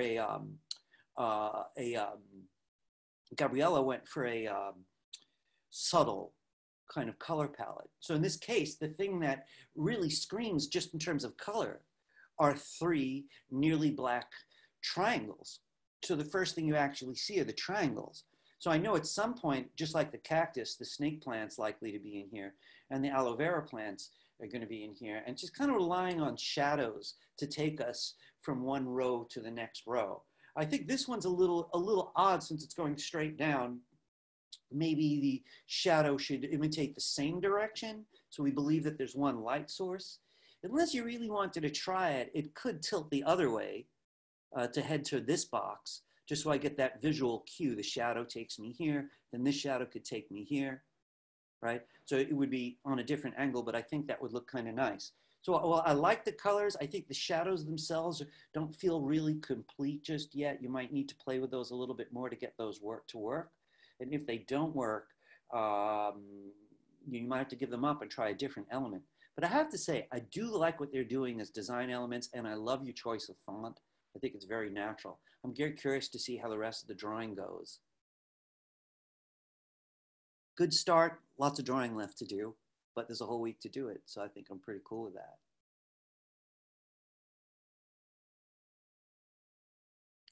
You know, very confident, you know, or sure of itself. There's a lot to like about this one. That beautiful blue background is doing a lot of work. And it's not only because the blue itself is just such a nice color, aesthetically pleasing, but because everything on it likes the color. The cake likes the color. You know, the cake pops out. It's noticing using the cake, for example, that the cake is a fancy cake plate. It's one of those that has a little stand on the bottom. I love the choice that the stand is bluish, the bottom of it, because that's not as important. You know, it's underneath, it's in shadow, all right? So it's got logic why it would be bluer or darker. But also it just quiets the page down, lets me focus on the plate part itself and the beautiful cake. The balloon, she found a gradient. I want to ask the artist, Sunaya, quickly a question. Sunaya, where are you? Can you wave at me? I'm just so slow to find people in their little boxes. Is she here? Sunaya, are you here? There you are, I see you. You know, it's just because of the angle of your computer, you're actually hiding behind your name. Can I ask you something about the blended colors, the gradients on the balloons? Yeah. Did you have to figure out how to make those on your own? Did you know from the past? I was just like playing around with it. Like I didn't know how to do it. I just pressed like the gradient tool and I was just like playing around with it. Excellent, excellent. For one, I love that answer because that's how artists figure out most of what you know, just playing around with it. We are going to hit blended colors really hard in this class when time comes. So you'll have a lot of control about blended colors, but it's really a good job that she saw the need for it and figured it out on her own. These trailing lines bring us down. I love the font. It's all party stuff, so the theme is very clear. Cake, balloons, boxes, the perspective on the boxes. Use what we learned in the first class really, really well. I really like this, and I like that the areas are not far, not separate from each other. I think this worked well, sharing the background. I don't have specific advice for you off the top of my head, but I would keep this one in the bank, so to speak. You know, and then see what you could come up for another one. Do you feel like there's another level? Because right now, it's not like anything isn't working. It's working. And it's kind of fun to look at.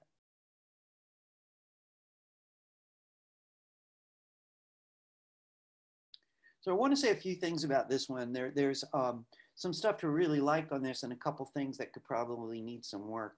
The layout's kind of interesting. She went with Maya went with a 3-row approach. With these little spaces in between them. And the thing where they work best is here, for example, where this very nicely drawn dancing couple is overlapping this little box here, which works.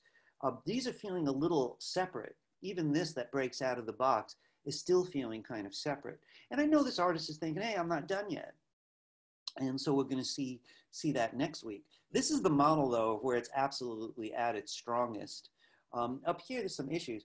You know, you probably want to spend more time on the town so it feels more townish. Or if you're capable of drawing this, I have no doubt that you could elevate that town. Also, be very careful how the text fits around one house, because right now it really gets a lot of attention. That might be a good thing, I don't know, but I'm not really sure about that letter T wrapping around that. I'd have to see when the rest of the town is developed.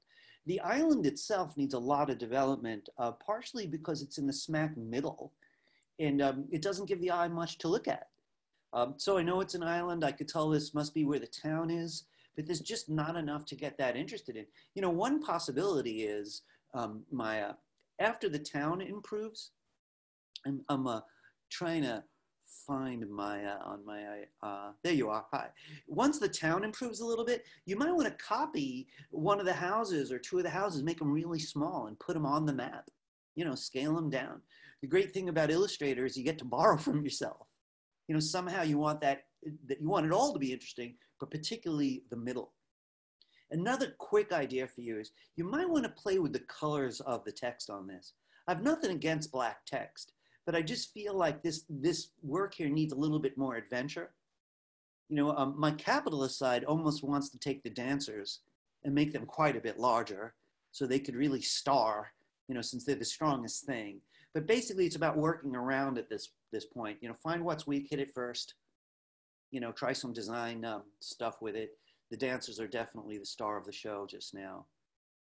These need more work. Like the palette by and large, you know, so it's the town, the island needs some work, and then maybe some games with the text.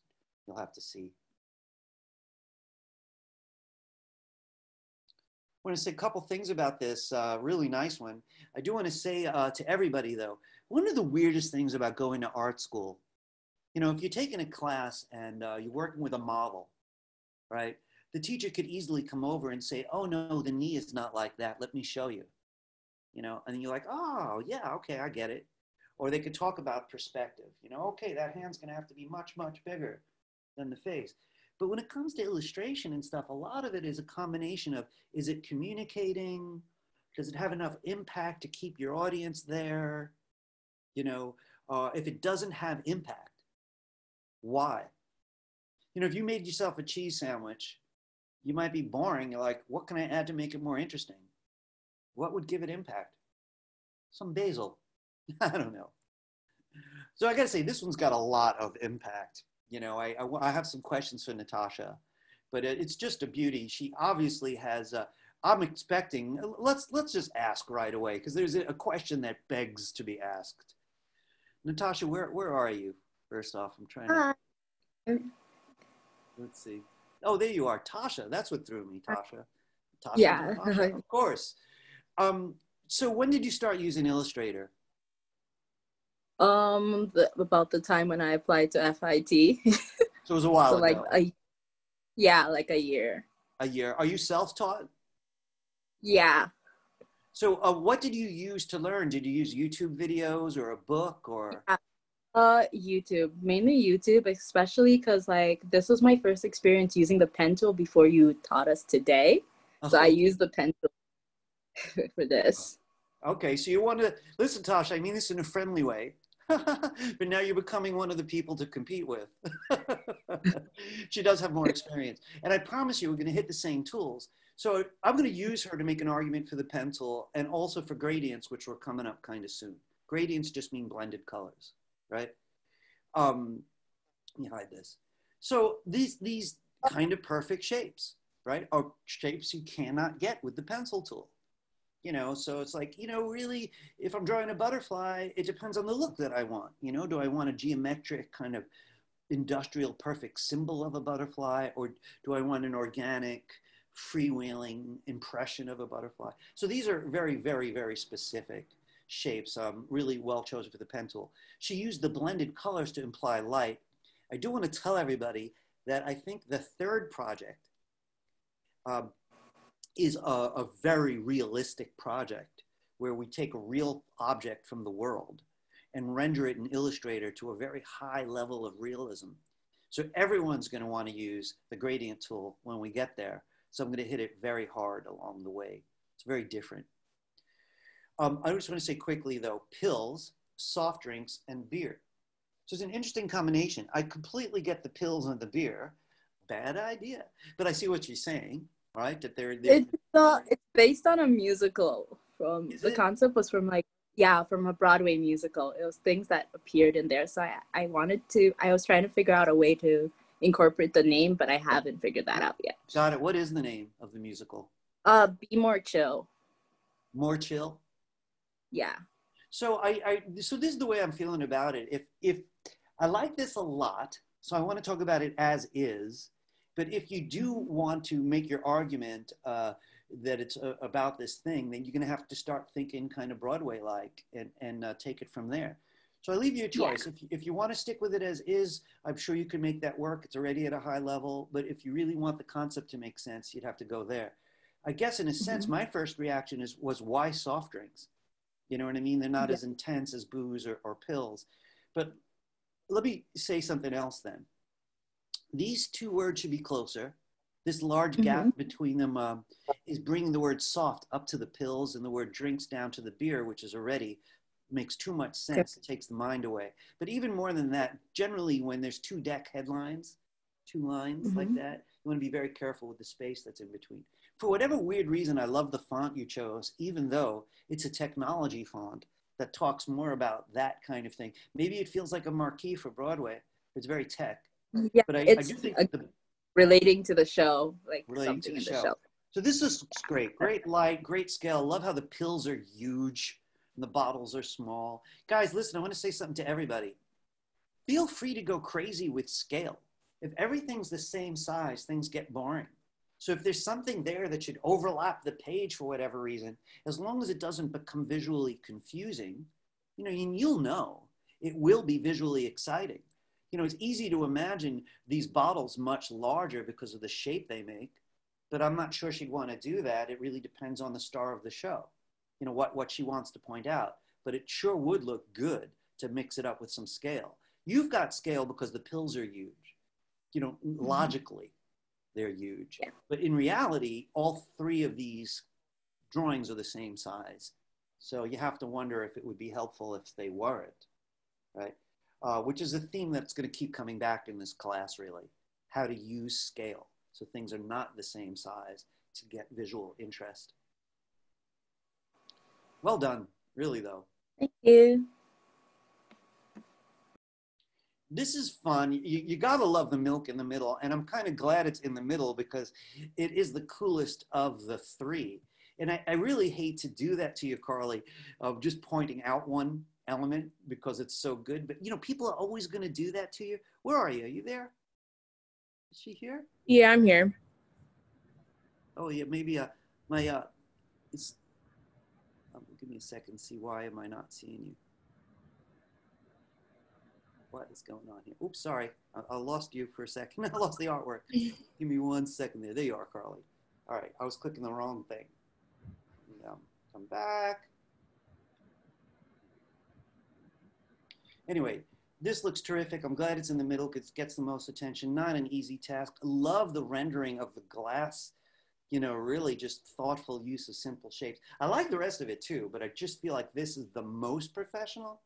So when I look at it and I look at the other two, I start to question, they're good, but why aren't they as good? You know what I mean? Like, why are they not as confident quite? And I'll often do that with my own work. If one part sings and everybody's like, wow, then I'll be like, well, why are they not, you know, why is it beating out the others? It's hard to say. I think part of it is this. The glass is a very strong, confident shape. You know, it's got this, you know, strong shape business. And burgers, even while you're playing with the idea of ketchup, the shape itself is a weaker shape. And I don't mean that judgmentally. It's odd that the eye has that experience. Circles, squares, triangles are so powerful to us that we keep building things out of circles, squares, and triangles. You know, because for us, they're strong shapes. So it's interesting to start notice when your eye experiences a shape as strong or not. So about this, I don't know. Some things you could do is let that hamburger either stay inside or overlap, but not look unsure like it's leaning against the door, right? So let it make a bigger statement. Maybe rethink a little bit of the way the ketchup is drawn to think shape. Should it drip in a way to take us down to milk? You know, because right now you've got color and stripes and all this kind of stuff going on that's separating the artwork. So your framing elements are almost more important than the art. So while I like all the parts, I want you to, you know, really know what you want when you come up against a border. Do you want to overlap it a lot? Do you want to stay inside? But don't just baby the border. You know, you want to be nervy about it. Go over it, like here, it's very sure of itself. And then think about all these borders. Is there a way to make them less important so that the drawings will be more important? I really like the diagonals. I would definitely keep that. And I like the whole thing. But the milk there shows what you could really do. Thank you. You're welcome. You know, so I just want to say, you're going to be shocked when you see how much better these are by next week. This was a great start. I'm very happy with the start on all of these. But I know you all got more to give, and so do you. So we'll see, you know. So I just want to say, this artist should not feel bad at all that the bottom part isn't touched yet. You know, this is a draft, after all, you know. They chose to get very deep, making that lipstick look just right. That looked like that might have taken some time, you know, and that's, you know, not entirely finished, but it's going rather well. Found a very nice font to go with it. I love the colors for the whole thing, but especially for blush, really playing with it. This is not easy. Not even that little brush there, that puts the blush on. This is a subtle object with transparency involved. Look at the perspective on the M and the F. God, that must have been tough. You know. Hey, is that M and F from Maya Finberg? Is that what that is? Where are you, Maya? Yeah. You're plugging yourself. I thought Very using clever. I thought using like the actual brand would like be wrong, so I just used my own initials. So nicely done. And again, you really made those letters tilt in space for the top of that yeah, object. I just like shrunk it to make it look like it's perspective. So. And it worked rather well. So you're thinking in Illustrator, and a lot of you guys are thinking in Illustrator. I also just want to point out this beautiful color moment where the blush itself kind of passes into the same color that the background has. Really very, very subtle stuff. I'm excited to see the rest. I just want to say a quick thing to you though. Usually, but not always, usually you want everything represented in a draft, even a little. So it could have been the lightest for the bottom row. Like in the professional world, they're probably going to be like, oh, this is so exciting, but I really wish you'd given us a peek at what's coming up. So, you know, the desire to finish a part and then go on, that's something we all have to kind of like get past, kind of work around and then go up another level, a little bit here or a little bit there, instead of like, you know, like kids love finishing the eyelash. There's no face yet and they're still drawing an eyelash. You don't. This is mature work. But I know we'll get to see it next week, so I'm not really worried. Yeah, sorry, I didn't get to it. Nothing to apologize for, not at all. So, you know, I want to say a couple things about this black and white one. There's some things about it that are so elegant that I just personally love, that there's a couple things that I really do need to point out to work with it, Anna. One, this point, this special kind of, it says cartridge on it, and yet it looks to me like an old-fashioned pen point, like a Croquill point. This says pen here, and this looks like the cartridge, and this looks like the pen. So I just got to ask quickly about that. Anna, am I right about that? The thing is that the pen is actually, the cartridge is where the needles are in. So it looks like that. They're both separated. And the pen, I mean, the pen that I use looks like that. I gotcha. So you know what, I'm going to ask you for the sake of this assignment to kind of ignore the pen that you use. Because most people who know pens, people like myself, assume the cartridge is where the ink goes. Yeah. And this clearly is the point you draw with. So this looks like where the ink goes. I don't think it's a problem if you switch things around. Should I just, like, instead of doing a, like, more, like a modern pen, should I do like an old-fashioned tattooing machine so that it's more obvious? Or I'm okay with what you're doing because I think they look cool, and this drawing's pretty good. This really does to me look like a pen point. Unless I'm misunderstanding it, you are welcome to change this up completely if you want to. You know, there's just enough time to do it, but just be sure you really want to. I like these drawings and I like the font. I want to tell you what I would suggest though. I think the font works really well with the kind of pen that you put in my head, which has a calligraphy tradition. So it really feels a little bit like calligraphy. That works really well. This is the starring drawing. I like this drawing too. I love how the light in the gradient kind of echoes the white of the page. This one's a little less sure of itself than the other two, so I might put some time on that. But honestly, the biggest issue I have is design. This is mostly empty. You know, so now that these drawings are there, if you could select them, you could really play with how they might want to position. This might make a gorgeous diagonal if it was here and much, much bigger, you know. So you want to play with these objects so that they use the page.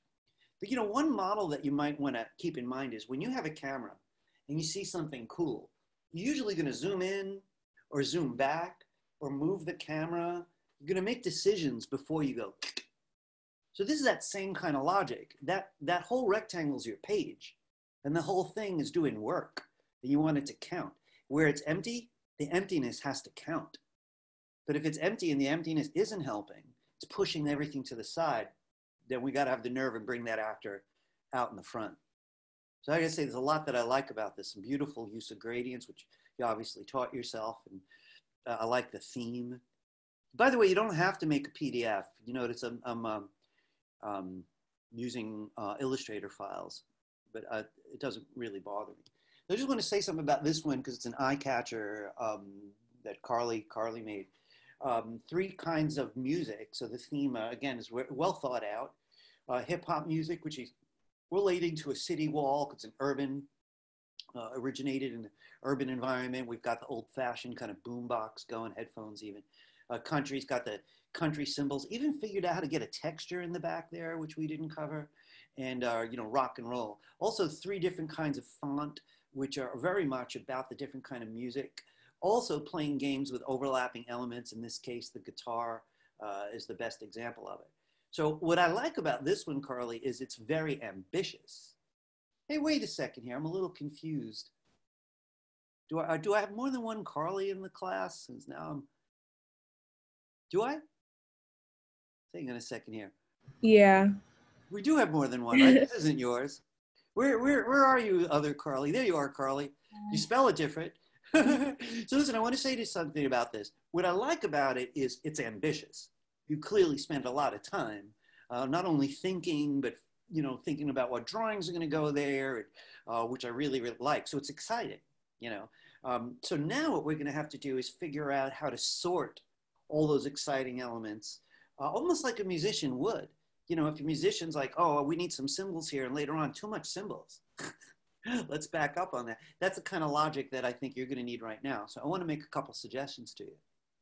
One, even with 3 music types, can you find a color palette that's going to be satisfying, that somehow satisfies the whole page?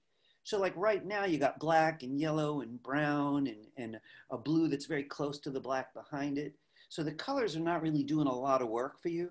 So on the one hand, I think if you find colors that you think go together well, and yes, they can respond to the 3 kinds of music, but at the same time, they have to go together well. Look, color is eye candy. If you're doing a war illustration, it should be eye horror. If you're doing a portrait, it should be eye beauty. So whatever it is, you want the colors to work on some level. So I don't think the black and white in the back there is really helping you out on this one, or down here really. But this one mostly just because it's too cold for a fairly warm, passionate art form. Also, there's not a lot of black walls. So this one down here only because the guitar kind of hides in there because it's got a dark blue body. So I would look for colors that you think you could use throughout the whole thing. Also about design, this is an odd space because you've got a lot of crowded kind of design here and a lot of activity here, but suddenly here, there's all this empty space. I love the dripping into the next box, but this empty space, which is sort of a relief, might not be working so well just because everything else is crowded. So you might want to figure out like, where do I want stuff, and where do I want space? So you want to like move things around now so that your clusters of activity are somehow benefiting from where it's empty. This might be perfect if this stuff moved around. Maybe it's just too big. Maybe all this stuff just needs to be smaller so it's not like trying to pop out of the box. Maybe the elements that overlap should overlap more. But it's really about where do you have mass and where do you have emptiness? I just want to say something real quickly. So I took a class when I was young and went to the School of Visual Arts. That was only critique. Teacher gave an assignment. We were mostly able to use any media. And he critiqued. And we competed for his attention because there were 200 students. And he would only show 20 works a week. So you really had to, work hard to be one of the 20. And it was one of the best classes that I ever took. I wish I had more time to talk to you about art, but I want to say one thing. Listen to this odd comment, right? The universe is made of mass and space, right? Now you could argue that if you go into mass, it's space again. In the microcosm, there's space in there. The Buddhists say emptiness is form and form is emptiness. And they really mean that. But for us as artists, that means you have to know the shape of emptiness, right? As well as the shape of form. And if you could marry that, you're making art. How much space do I need? Do I need less space? Maybe I need more now. What is like different designs going on? There's a lot of ways to treat the way the form is dealing with the space. Okay, so I like this one a lot. I think you have a lot to play with. I tend to do like max early, and then I back into a more minimal place. But it gives me more to play with. All right.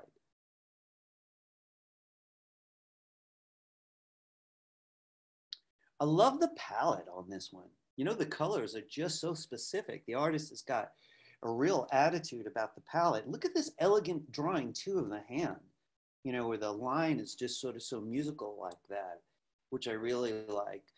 So we've got sushi here. We've got green tea beneath it. We've got ramen noodles. So is ramen Japanese also? I guess so. It looks like it's a Japanese theme project, which I really, really love. I love how the sushi's on the right. It's got some characters. I'm hoping that really does say sushi. Juliana, where are you? I see you. Does that actually say sushi? Yeah, I double checked with my brother. He's fluent. Oh, the audio just cut out. Could you say that again? I double checked with my brother because he's fluent, so nice. I didn't want to get anything wrong. And you made good use of the beautiful characters and really well laid out. I just want to say a couple things that are on my mind. I really do feel like this is probably way too much white space. Again, it's keeping them very separate. You could explore bringing them closer together. Even if you don't want to change their size, you could bring them closer together. I don't mind if there's more white space on top and bottom, and they could be a little closer. See if that works or not. Also, I want to point out little moments like this where the bottom of this character for Raymond is getting very close to the edge. So it's kind of feeling a little cramped. This here sitting on this line, which might be good, but I think it'd probably look better if it overlapped that line. You know, one thing that you'll sometimes see even in photography, if I kind of sit in such a way that my head lines up with that molding on the wall behind me, right? Suddenly, like from this angle, it looks like I'm touching that line and it flattens the space, which is sometimes good. Impressionists do that often on purpose to flatten space, but sometimes we don't. So we prefer, instead of an object doing this, you know, doing that. And there's automatically more space. So I don't know. So I know in a weird way, I'm kind of wanting these to be activated in some way. I love the way this one overlaps its line though. Pretty musical set of relationships going on, even the top of the tea kettle. So I'll just look for that, see what you could do with the space. I think this is really kind of a beauty. It's got its own personality, which I really, really quite like. I mean, they're really kind of killer drafts. So this one I didn't get to see. Oh, did I? Yes, I think I saw a different version of it. I like this one even more. Did I see this? Angel, did you give me more than one version of this, or did you update it at some point? No, that's the only one I gave in. I guess I was so focused on the drawings last time, I didn't really see the page. I loved your flowers, and I got all involved in looking at them. I want to point out some things that she did, which I think are very sophisticated. If you look at the marigolds, really, once she got the outside contour of the marigold and filled it with the proper yellow, the rest of it is lines, just lines sitting on top. You look at the lavender, it's more complicated, right? Because she had 3 colors to deal with, right? So they're each separate shapes. And I like them quite a lot. I just wanted to point this out because it's such a good strategy. You look at the begonia, it really was dependent on that darker color. So one thing I want you to keep your eye on is if there are strokes around the shadows, it's a little hard to tell right here because I'm not opening it in Illustrator right now. I would take them out. Make sure that you only have strokes where you want them because you're very good with what you do with line. So here too, it looks like there might be strokes around things that aren't benefiting from it because the color's just right. I also want to say though, like the background she chose to use no strokes, and that's what I'm talking about, the deep background. So it flattens out, and then you get closer and there's strokes again. So you just want to be very, very picky, like you've been. In some of these cases, maybe they should be gone. So I want to say something about this to you really specifically. The drawings are strong and interesting and fun to look at, so much so that the left side is just not really working right now. because it's this severe black, and it's just text in ovals, you know, which is okay. It's just that it's really like a whole different universe. You know, it works in some ways, but I'm convinced that the right side's much better. I'd be tempted to take these boxes all the way over, just let them go straight across, and then see what you could do with the text from there. I think this is just too heavy for the mood that you've already created. So I think that'd be pretty easy enough to do, just to extend these over. You could use your wide arrow, see where that takes you, how the text responds to it, right? Because the drawings are the hard part, right? So, Angel, do you hear what I'm saying? Yeah, that's actually why I put the ovals in, because I also knew that it was very cut in half and it's just black. I wouldn't worry about it too much, because a lot of people will do that with the ovals, and sometimes they look great, and I could see you using it on a different project. It's just this one, the drawings are strong, and they're the hardest part of the project. And so you did the hard part, you got something strong, and now we want to listen to the drawings and let them tell us what to do with the text. By the way, always listen to the strongest element and ask it. I know that sounds silly, but like, what are you telling me to do with the rest? You know, really a portrait, a photo, an illustration, a poster, it's always like that. So I have to say, I think it's very promising. And I think with an adjusted layout, it's going to be something to be excited about. You know, this one's nervy. And I want to point out, like, this is one of the things I was talking about. Like, the chocolate is the largest element on the page. This page has a largest element. When you think about it, most of the pages we looked at didn't. They didn't have a largest element or even a clear smallest element. And I see why, right? Because why is one letter more important than another? But, you know, that's not the way the eye sees. The eye is always going to look at everything and find a place to go and then scan. You go to the museum, you're looking at a Van Gogh, I like this flower, and then you look at the rest, and there's some kind of path the eye takes. The idea of having something large is just fun. The chocolate colors on this one really works rather well. She's leaning on this kind of raspberry and chocolate palette. There are some other things that break the palette up, but by and large, it's kind of ruled by this kind of warmish pinkish color and these brown, chocolatey, yummy kind of colors. I like that a lot. But again, for this artist, I'd look around and see what is strongest and what is weakest. The cake is super strong, really, really strong. You made the decision of having it parallel this straight line, which is kind of interesting since these are diagonal and even the donut's diagonal. Should the cake really be that straight, or maybe it should point a little down toward the chocolate? The cake font is feeling a little weak. It's got a trembly line, and the color is very similar darkness. It's lighter than the background, I'll admit, but not that light. It's also small. So I don't know if you could find any way to make this a little stronger. I think it's going to be in your best interest. So I have to say, the font itself is interesting, but it feels kind of weak compared to the very bold drawing style. So I see why you chose the font, and I kind of like it. It's just the drawings are so much better that I'm kind of wondering if maybe you want to explore different fonts to find one that works with the bold drawing as much as it does.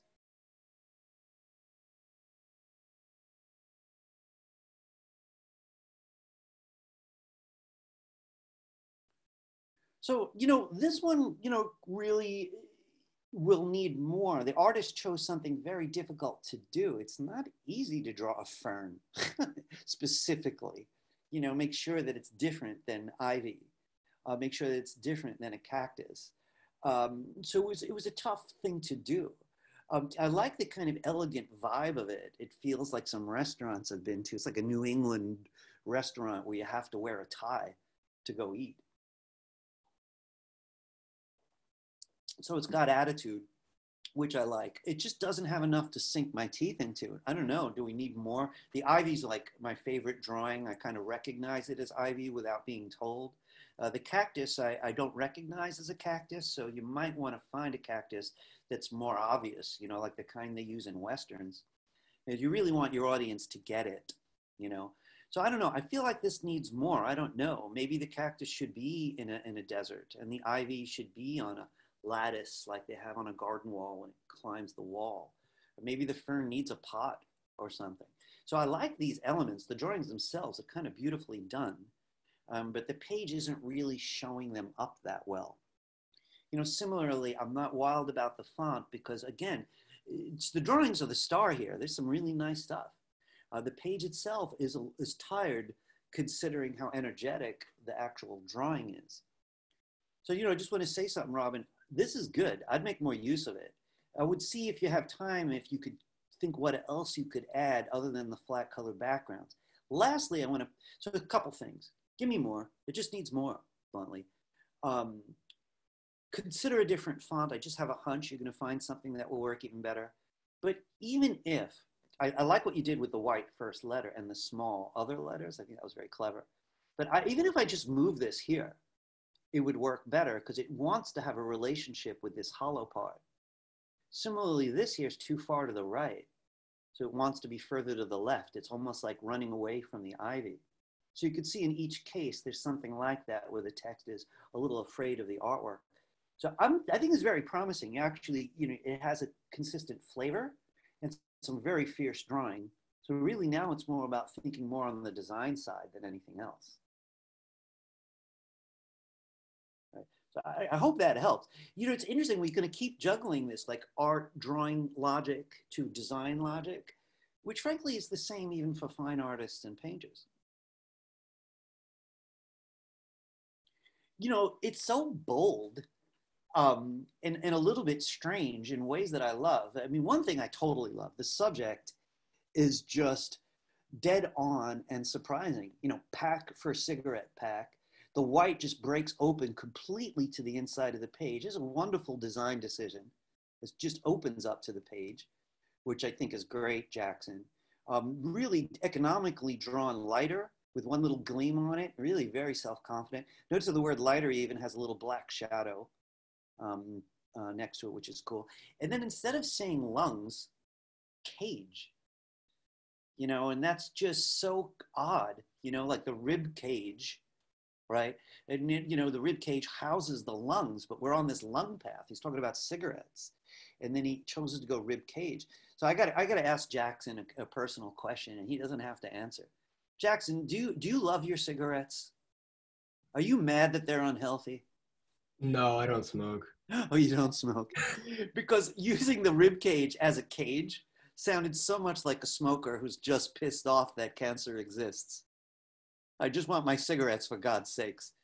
Don't you wish chocolate had no calories? I'd be like living on it. So I love the logic of this page. And again, some beautiful design stuff, you know, really. So I just want to say something to you. This is an example where white space works really well. I'm just not sure that the word lighter could stay here necessarily. Like I see what you're doing, you know, it's got a similar distance to the right that these do have to the left, but truly these have more space to their left. So if this was going to have equal space to its right, to the outside, it would move over. But more than that, I'm just afraid of this being a trap. I'm not saying it should be dead middle or anything, but you want to make this flow happen. Coming down from here, coming around the word lighter, and finding its way back to the whites for the rib cage.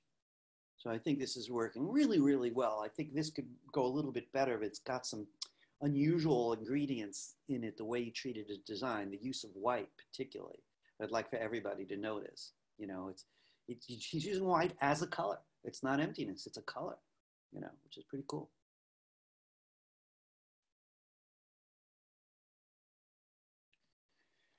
Moment, movement, hope, you gotta love this. It's so contemporary. Now listen, guys, I gotta warn you, I got 3 people to look at, and some of you have to leave.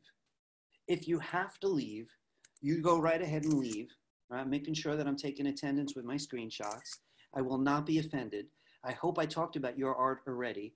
I am gonna stay a little late and talk about what's left, right? If for whatever reason you had to leave and your work is being talked about, send me an email so I can send you a comment, all right? Anyone else, if you have to go, you go. I'm not allowed to keep you late. But if you can stay a couple minutes, stay a couple minutes. The only thing I want you to do is make sure to read the box at the end of the handout for any instructions you might have missed.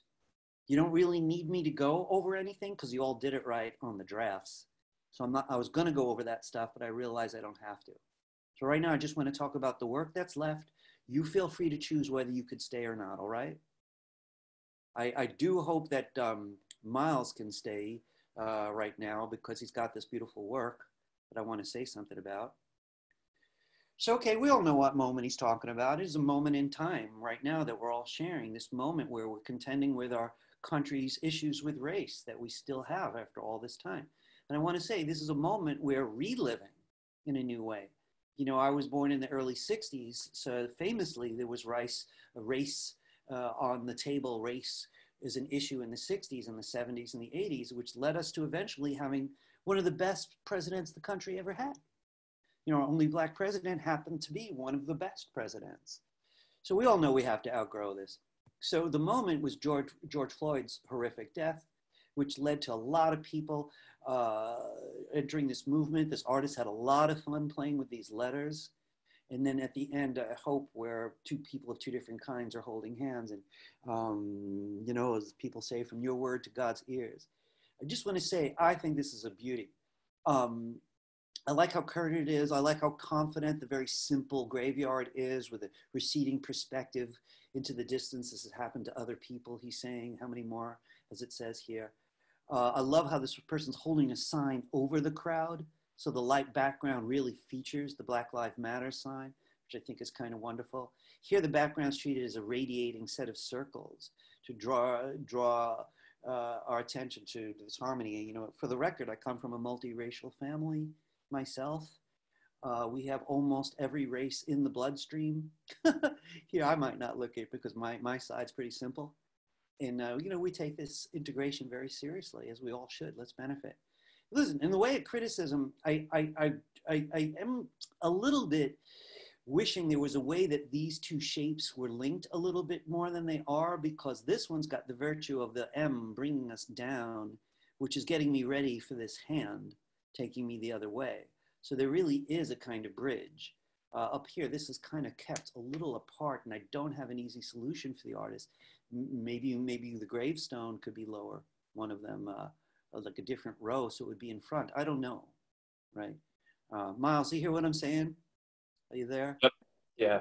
So again, this is going very, very well. It's just a little bit more, I think, to tie it all, bring it all home. Yeah, I wasn't sure. Do you think it's too simplistic with the sky on top? I just wanted to focus on the main ideas of like. No, I don't think there's such a thing as too simplistic or such a thing as too complicated, really.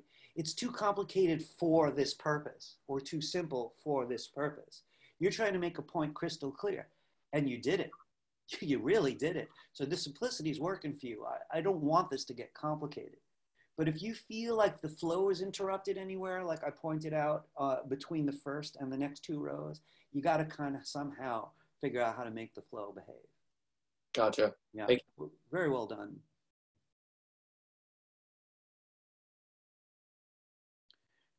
Yeah, right? This is a beauty. Adi, is she still here, or did she have to go? Are you there, Adi? Yeah, I'm here. There you are.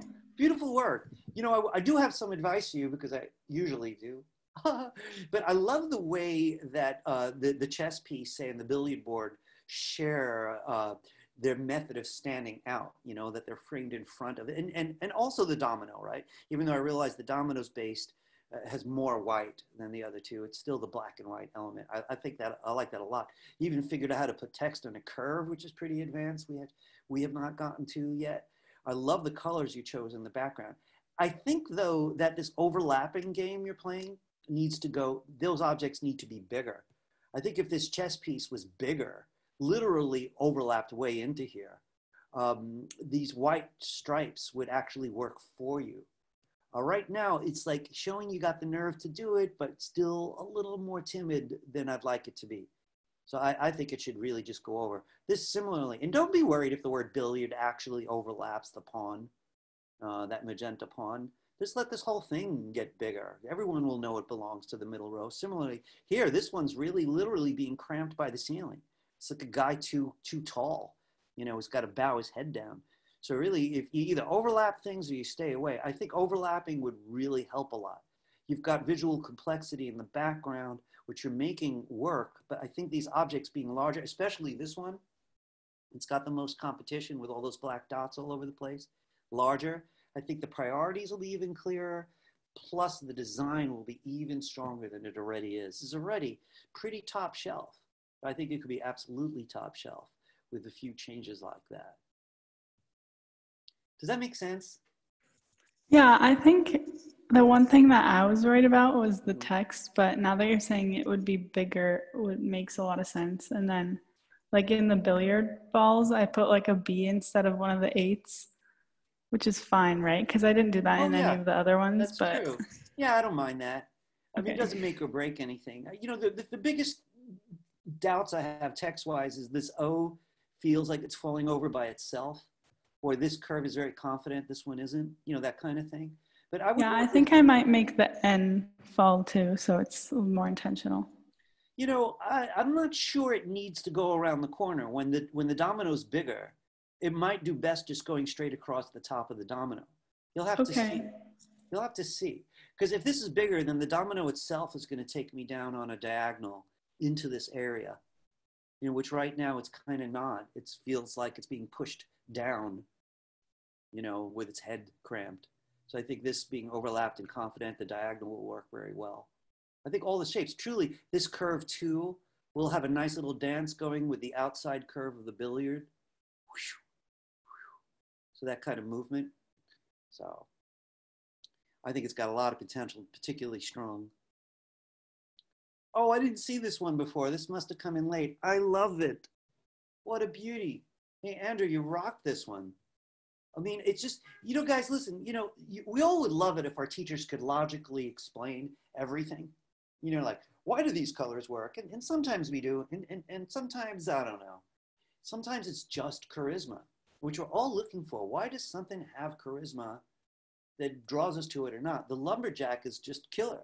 You know, he like wins us over. I like that he's the first thing on the page because, you know, once you're sold by this guy, we're really ready. It's got also a kind of really fun tree and a really interesting tree stump. Hey guys, I'm going to say something that's going to sound repetitive. I don't want you to think your teacher's always talking about overlapping borders, that like you have to overlap borders. I'm only saying sometimes it's useful, but also if you do, don't go right to the border. Don't overlap it a little because that feels like you're not sure. You know, you either don't or you do. You know, and you make a big deal out of it. It's got to be one way or the other. It can't be like it just doesn't know where to go. I'm playing with my box. All right, so I love this, but I'm talking about this. This is, you know, it's unsure. So I don't know, either, see if it works. I'm not sure it would really, because it's such a strong, you know, diagonal overlapping out to here. But either that or maybe taking it down. I don't know. Something to work with this. But let me get back to this. There's just the right amount of air around the word lumberjack. The artist made the choice of making the L really large. Cool, fun, slightly retro font. I do believe that this font is on the bar where this guy goes drinking after work. I love the way the trees ovals burst into that top shape because it's really working. It's also worth noticing it also works with the letter O itself, being it's setting up this circular kind of pattern. And I do like that these ovals in the tree set up a bit of a diagonal that's taken up by the axe itself. So I think this looks just terrific. There's not a lot that I would do. To be honest with you, I might even give it an A just the way that it is. But I do feel like there's still a little bit of play, moving this up a little bit, and maybe moving this over a little bit. It's hard to say, but I gotta say, it's top shelf. I would be surprised if this got less than an A. But Andrew, if you could think of more, again, by all means, bring it to the table. Where are you? Are you there? I'm here, yeah. There you are. You know, you got a lot of glare is what it is from that light behind you. So anyway, folks, I want to thank everybody for staying late. I do apologize. You can see it's a little bit of a race against time to make sure you learn what you need, but we also get to talk about the work. So our class ends at the top of the hour, so we're not like going over. No, we're not. That's right. Yeah. I might confuse you guys with my next class. that always ends at 40 after. Great, because there is something I wanted to show you. Oh, that worked out so nicely. See, Julia, now everybody's like, why'd you tell him we were all about to get out early? Now. All right. So, folks, let me I didn't say anything. Oh, no? You know, no, that's right. That's right. Neither did I. Oh, you said that, Adi. All right. So, listen, I want to stop for a minute. First off, that was really good first draft stuff. You guys took your drawing seriously, took what you knew about Illustrator. Some of you found more tools on your own, and you made it work. Just think about what you did in such a short amount of time, and imagine what you're going to be able to do in a couple of months. I'm excited. So basically, what we went from is thinking of individual objects, how do I draw these, to how do I design them, to how do I make a whole page sing when it's made of separate elements. And we focused a lot just now on that last part, how the whole page is going to sing. Is it design? In many cases it was. Was the empty space in the right place? Was there too much, too little? Was the flow natural? Did it stop awkwardly anywhere? The drawings by and large were pretty solid. That didn't seem to be the biggest problem. I have to say by and large, they went great. Does anybody want to comment on the work or ask a question about the work on the whole? I have a question. Please. Does our artwork or the final project have to have a 0.5 inch board line, or? Well, that's a really good question. You know, the only reason I actually pushing that on you guys is to get used to that idea, because in most of your classes, especially after the pandemic, you're going to print often. So if you bring your work all the way to the edge of a page, you're going to be really bummed when a ½ inch gets cut off and turns white, because the printer didn't have that ability. So I would like you to use that margin. Yes, I would. But feel free if you want to overlap it. So I'm bending the rules, basically. Okay. You know, so if you do want a tree branch to just, you know, branch out over the margin. And there's two reasons why I'm going to advocate that. If you do publish it with the margin, depending where it publishes, it might show up or not. Let's say we made JPEGs because they're all going on the web. You'll see the whole thing. You know, you're not printing. And if you were printing and it cut off the margin, what I try to do is design things so they'll look good with it or without it. So that tree branch might look okay if it was cut off, but even better if it isn't. So I don't know if that helps. I would prefer you keep the margin. Mm-hmm. Anybody else? Any questions? Hey, can I ask you guys something? And you really need to be very forthright with me. The create outlines thing. Did you all use create outlines? Yeah. Right.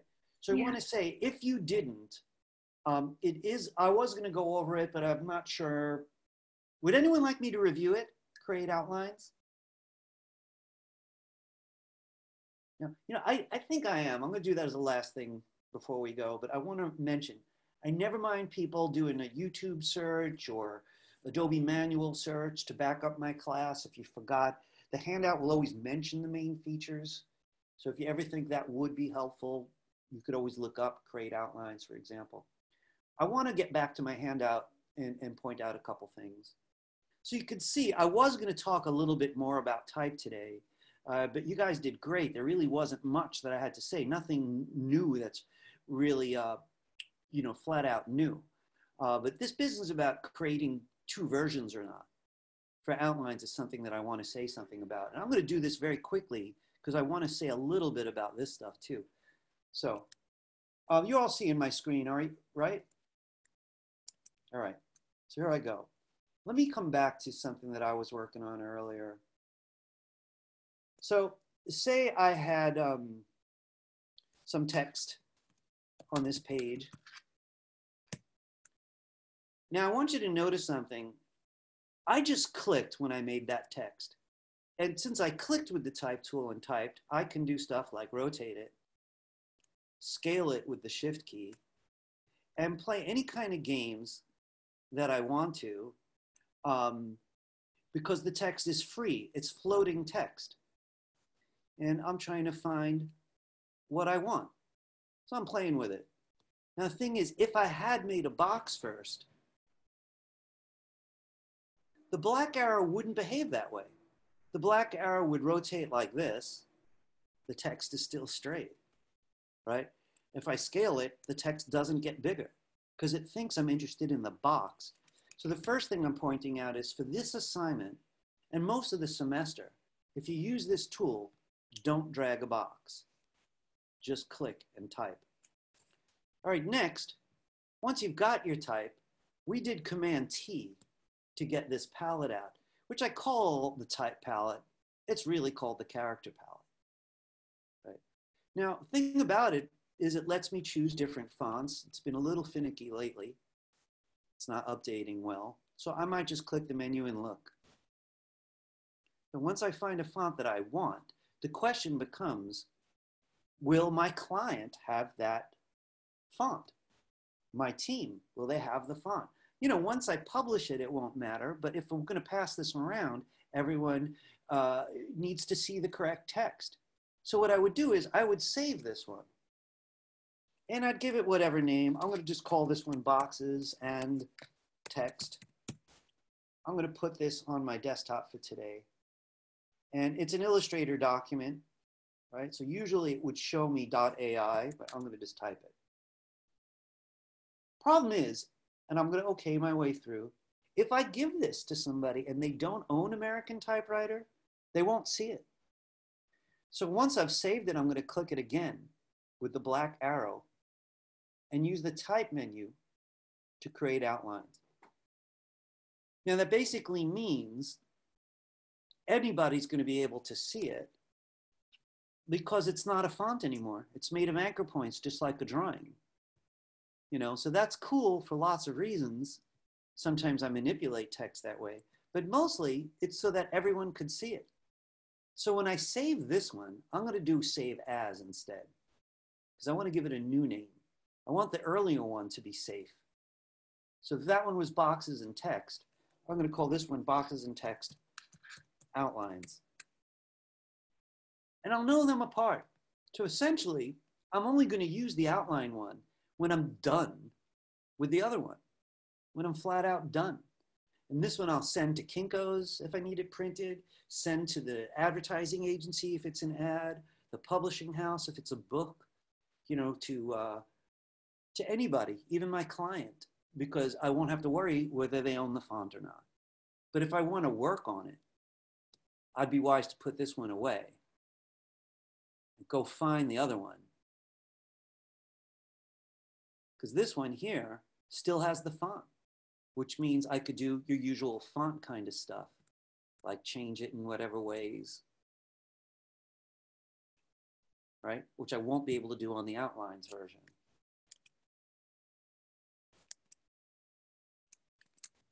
Okay. Look, so even though everybody seems to get that already, we're going to revisit it a few times because there's different motives for create outlines that we haven't really gotten to, like custom text.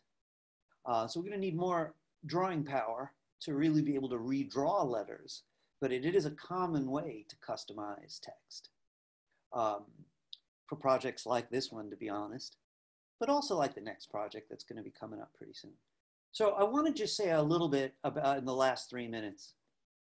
So here I'm suggesting this as the name of the original and this as the name for the outlines copy. But I want to be honest with you. I'll accept it by either name. I'm not really that picky, but I do want the outlines, right? Because I might not have your font. Today, I opened them up right in Google Drive, which was fun. Never did that before, by the way. It made life much easier than the way I usually have to do it, which is open them up separately in Illustrator. And it's slow, and Illustrator looks for your font and then complains if it doesn't find it. So I do want you to get used to this outlines idea. The rest is all stuff from the last handout. There's nothing new. I just want to mention in the last 2 minutes, what's this at the bottom? You know, the online manual has caught my interest since I'm not happy with any of the textbooks that are out right now. I mentioned to you I like the Quick Start Guide, which I gave you as an option, but I didn't want to recommend reading unless anyone had access to it. So don't feel like you have to do this reading. Honestly, this is only if you want to, right? So I just want to point this out. In the online user guide, if you go to any of these links, there's going to be a bunch of choices. So here's the one for pen tools. So you can see they got different articles. Draw with the pen tools, how to draw with the pen, how to use the pen tool as a video. So you get to choose to see if any of these interest you, right?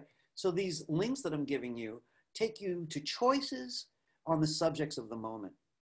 Here's more about the pencil tool, and here's more about layers. So I'm not saying you need this stuff. I'm just saying only if you want it, right? It's very, very optional. And it's all online. All right, anybody have any last questions for me today?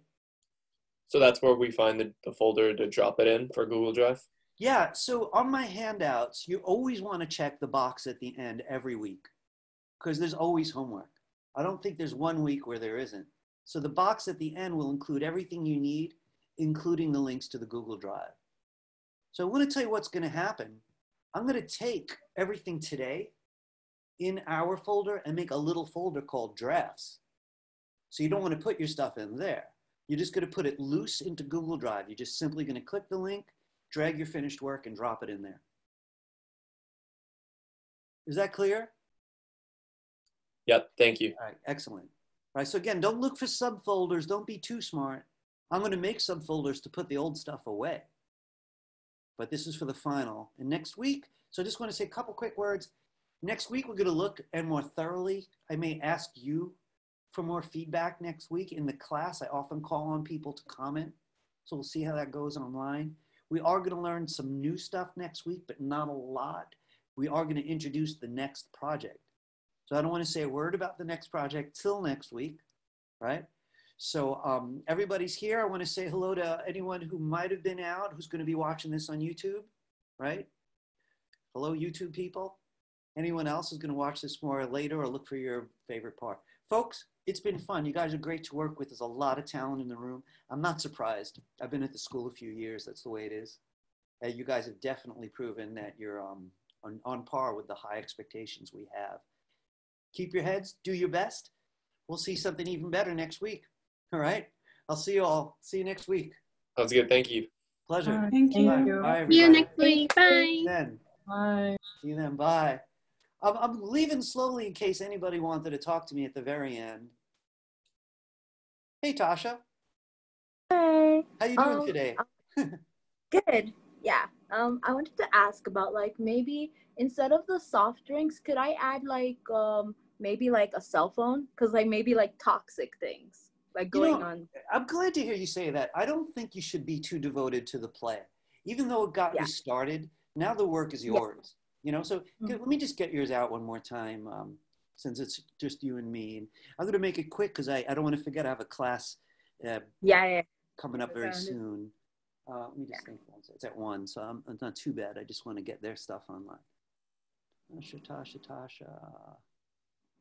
Natasha, yeah. And Natasha, right? That got me last time too.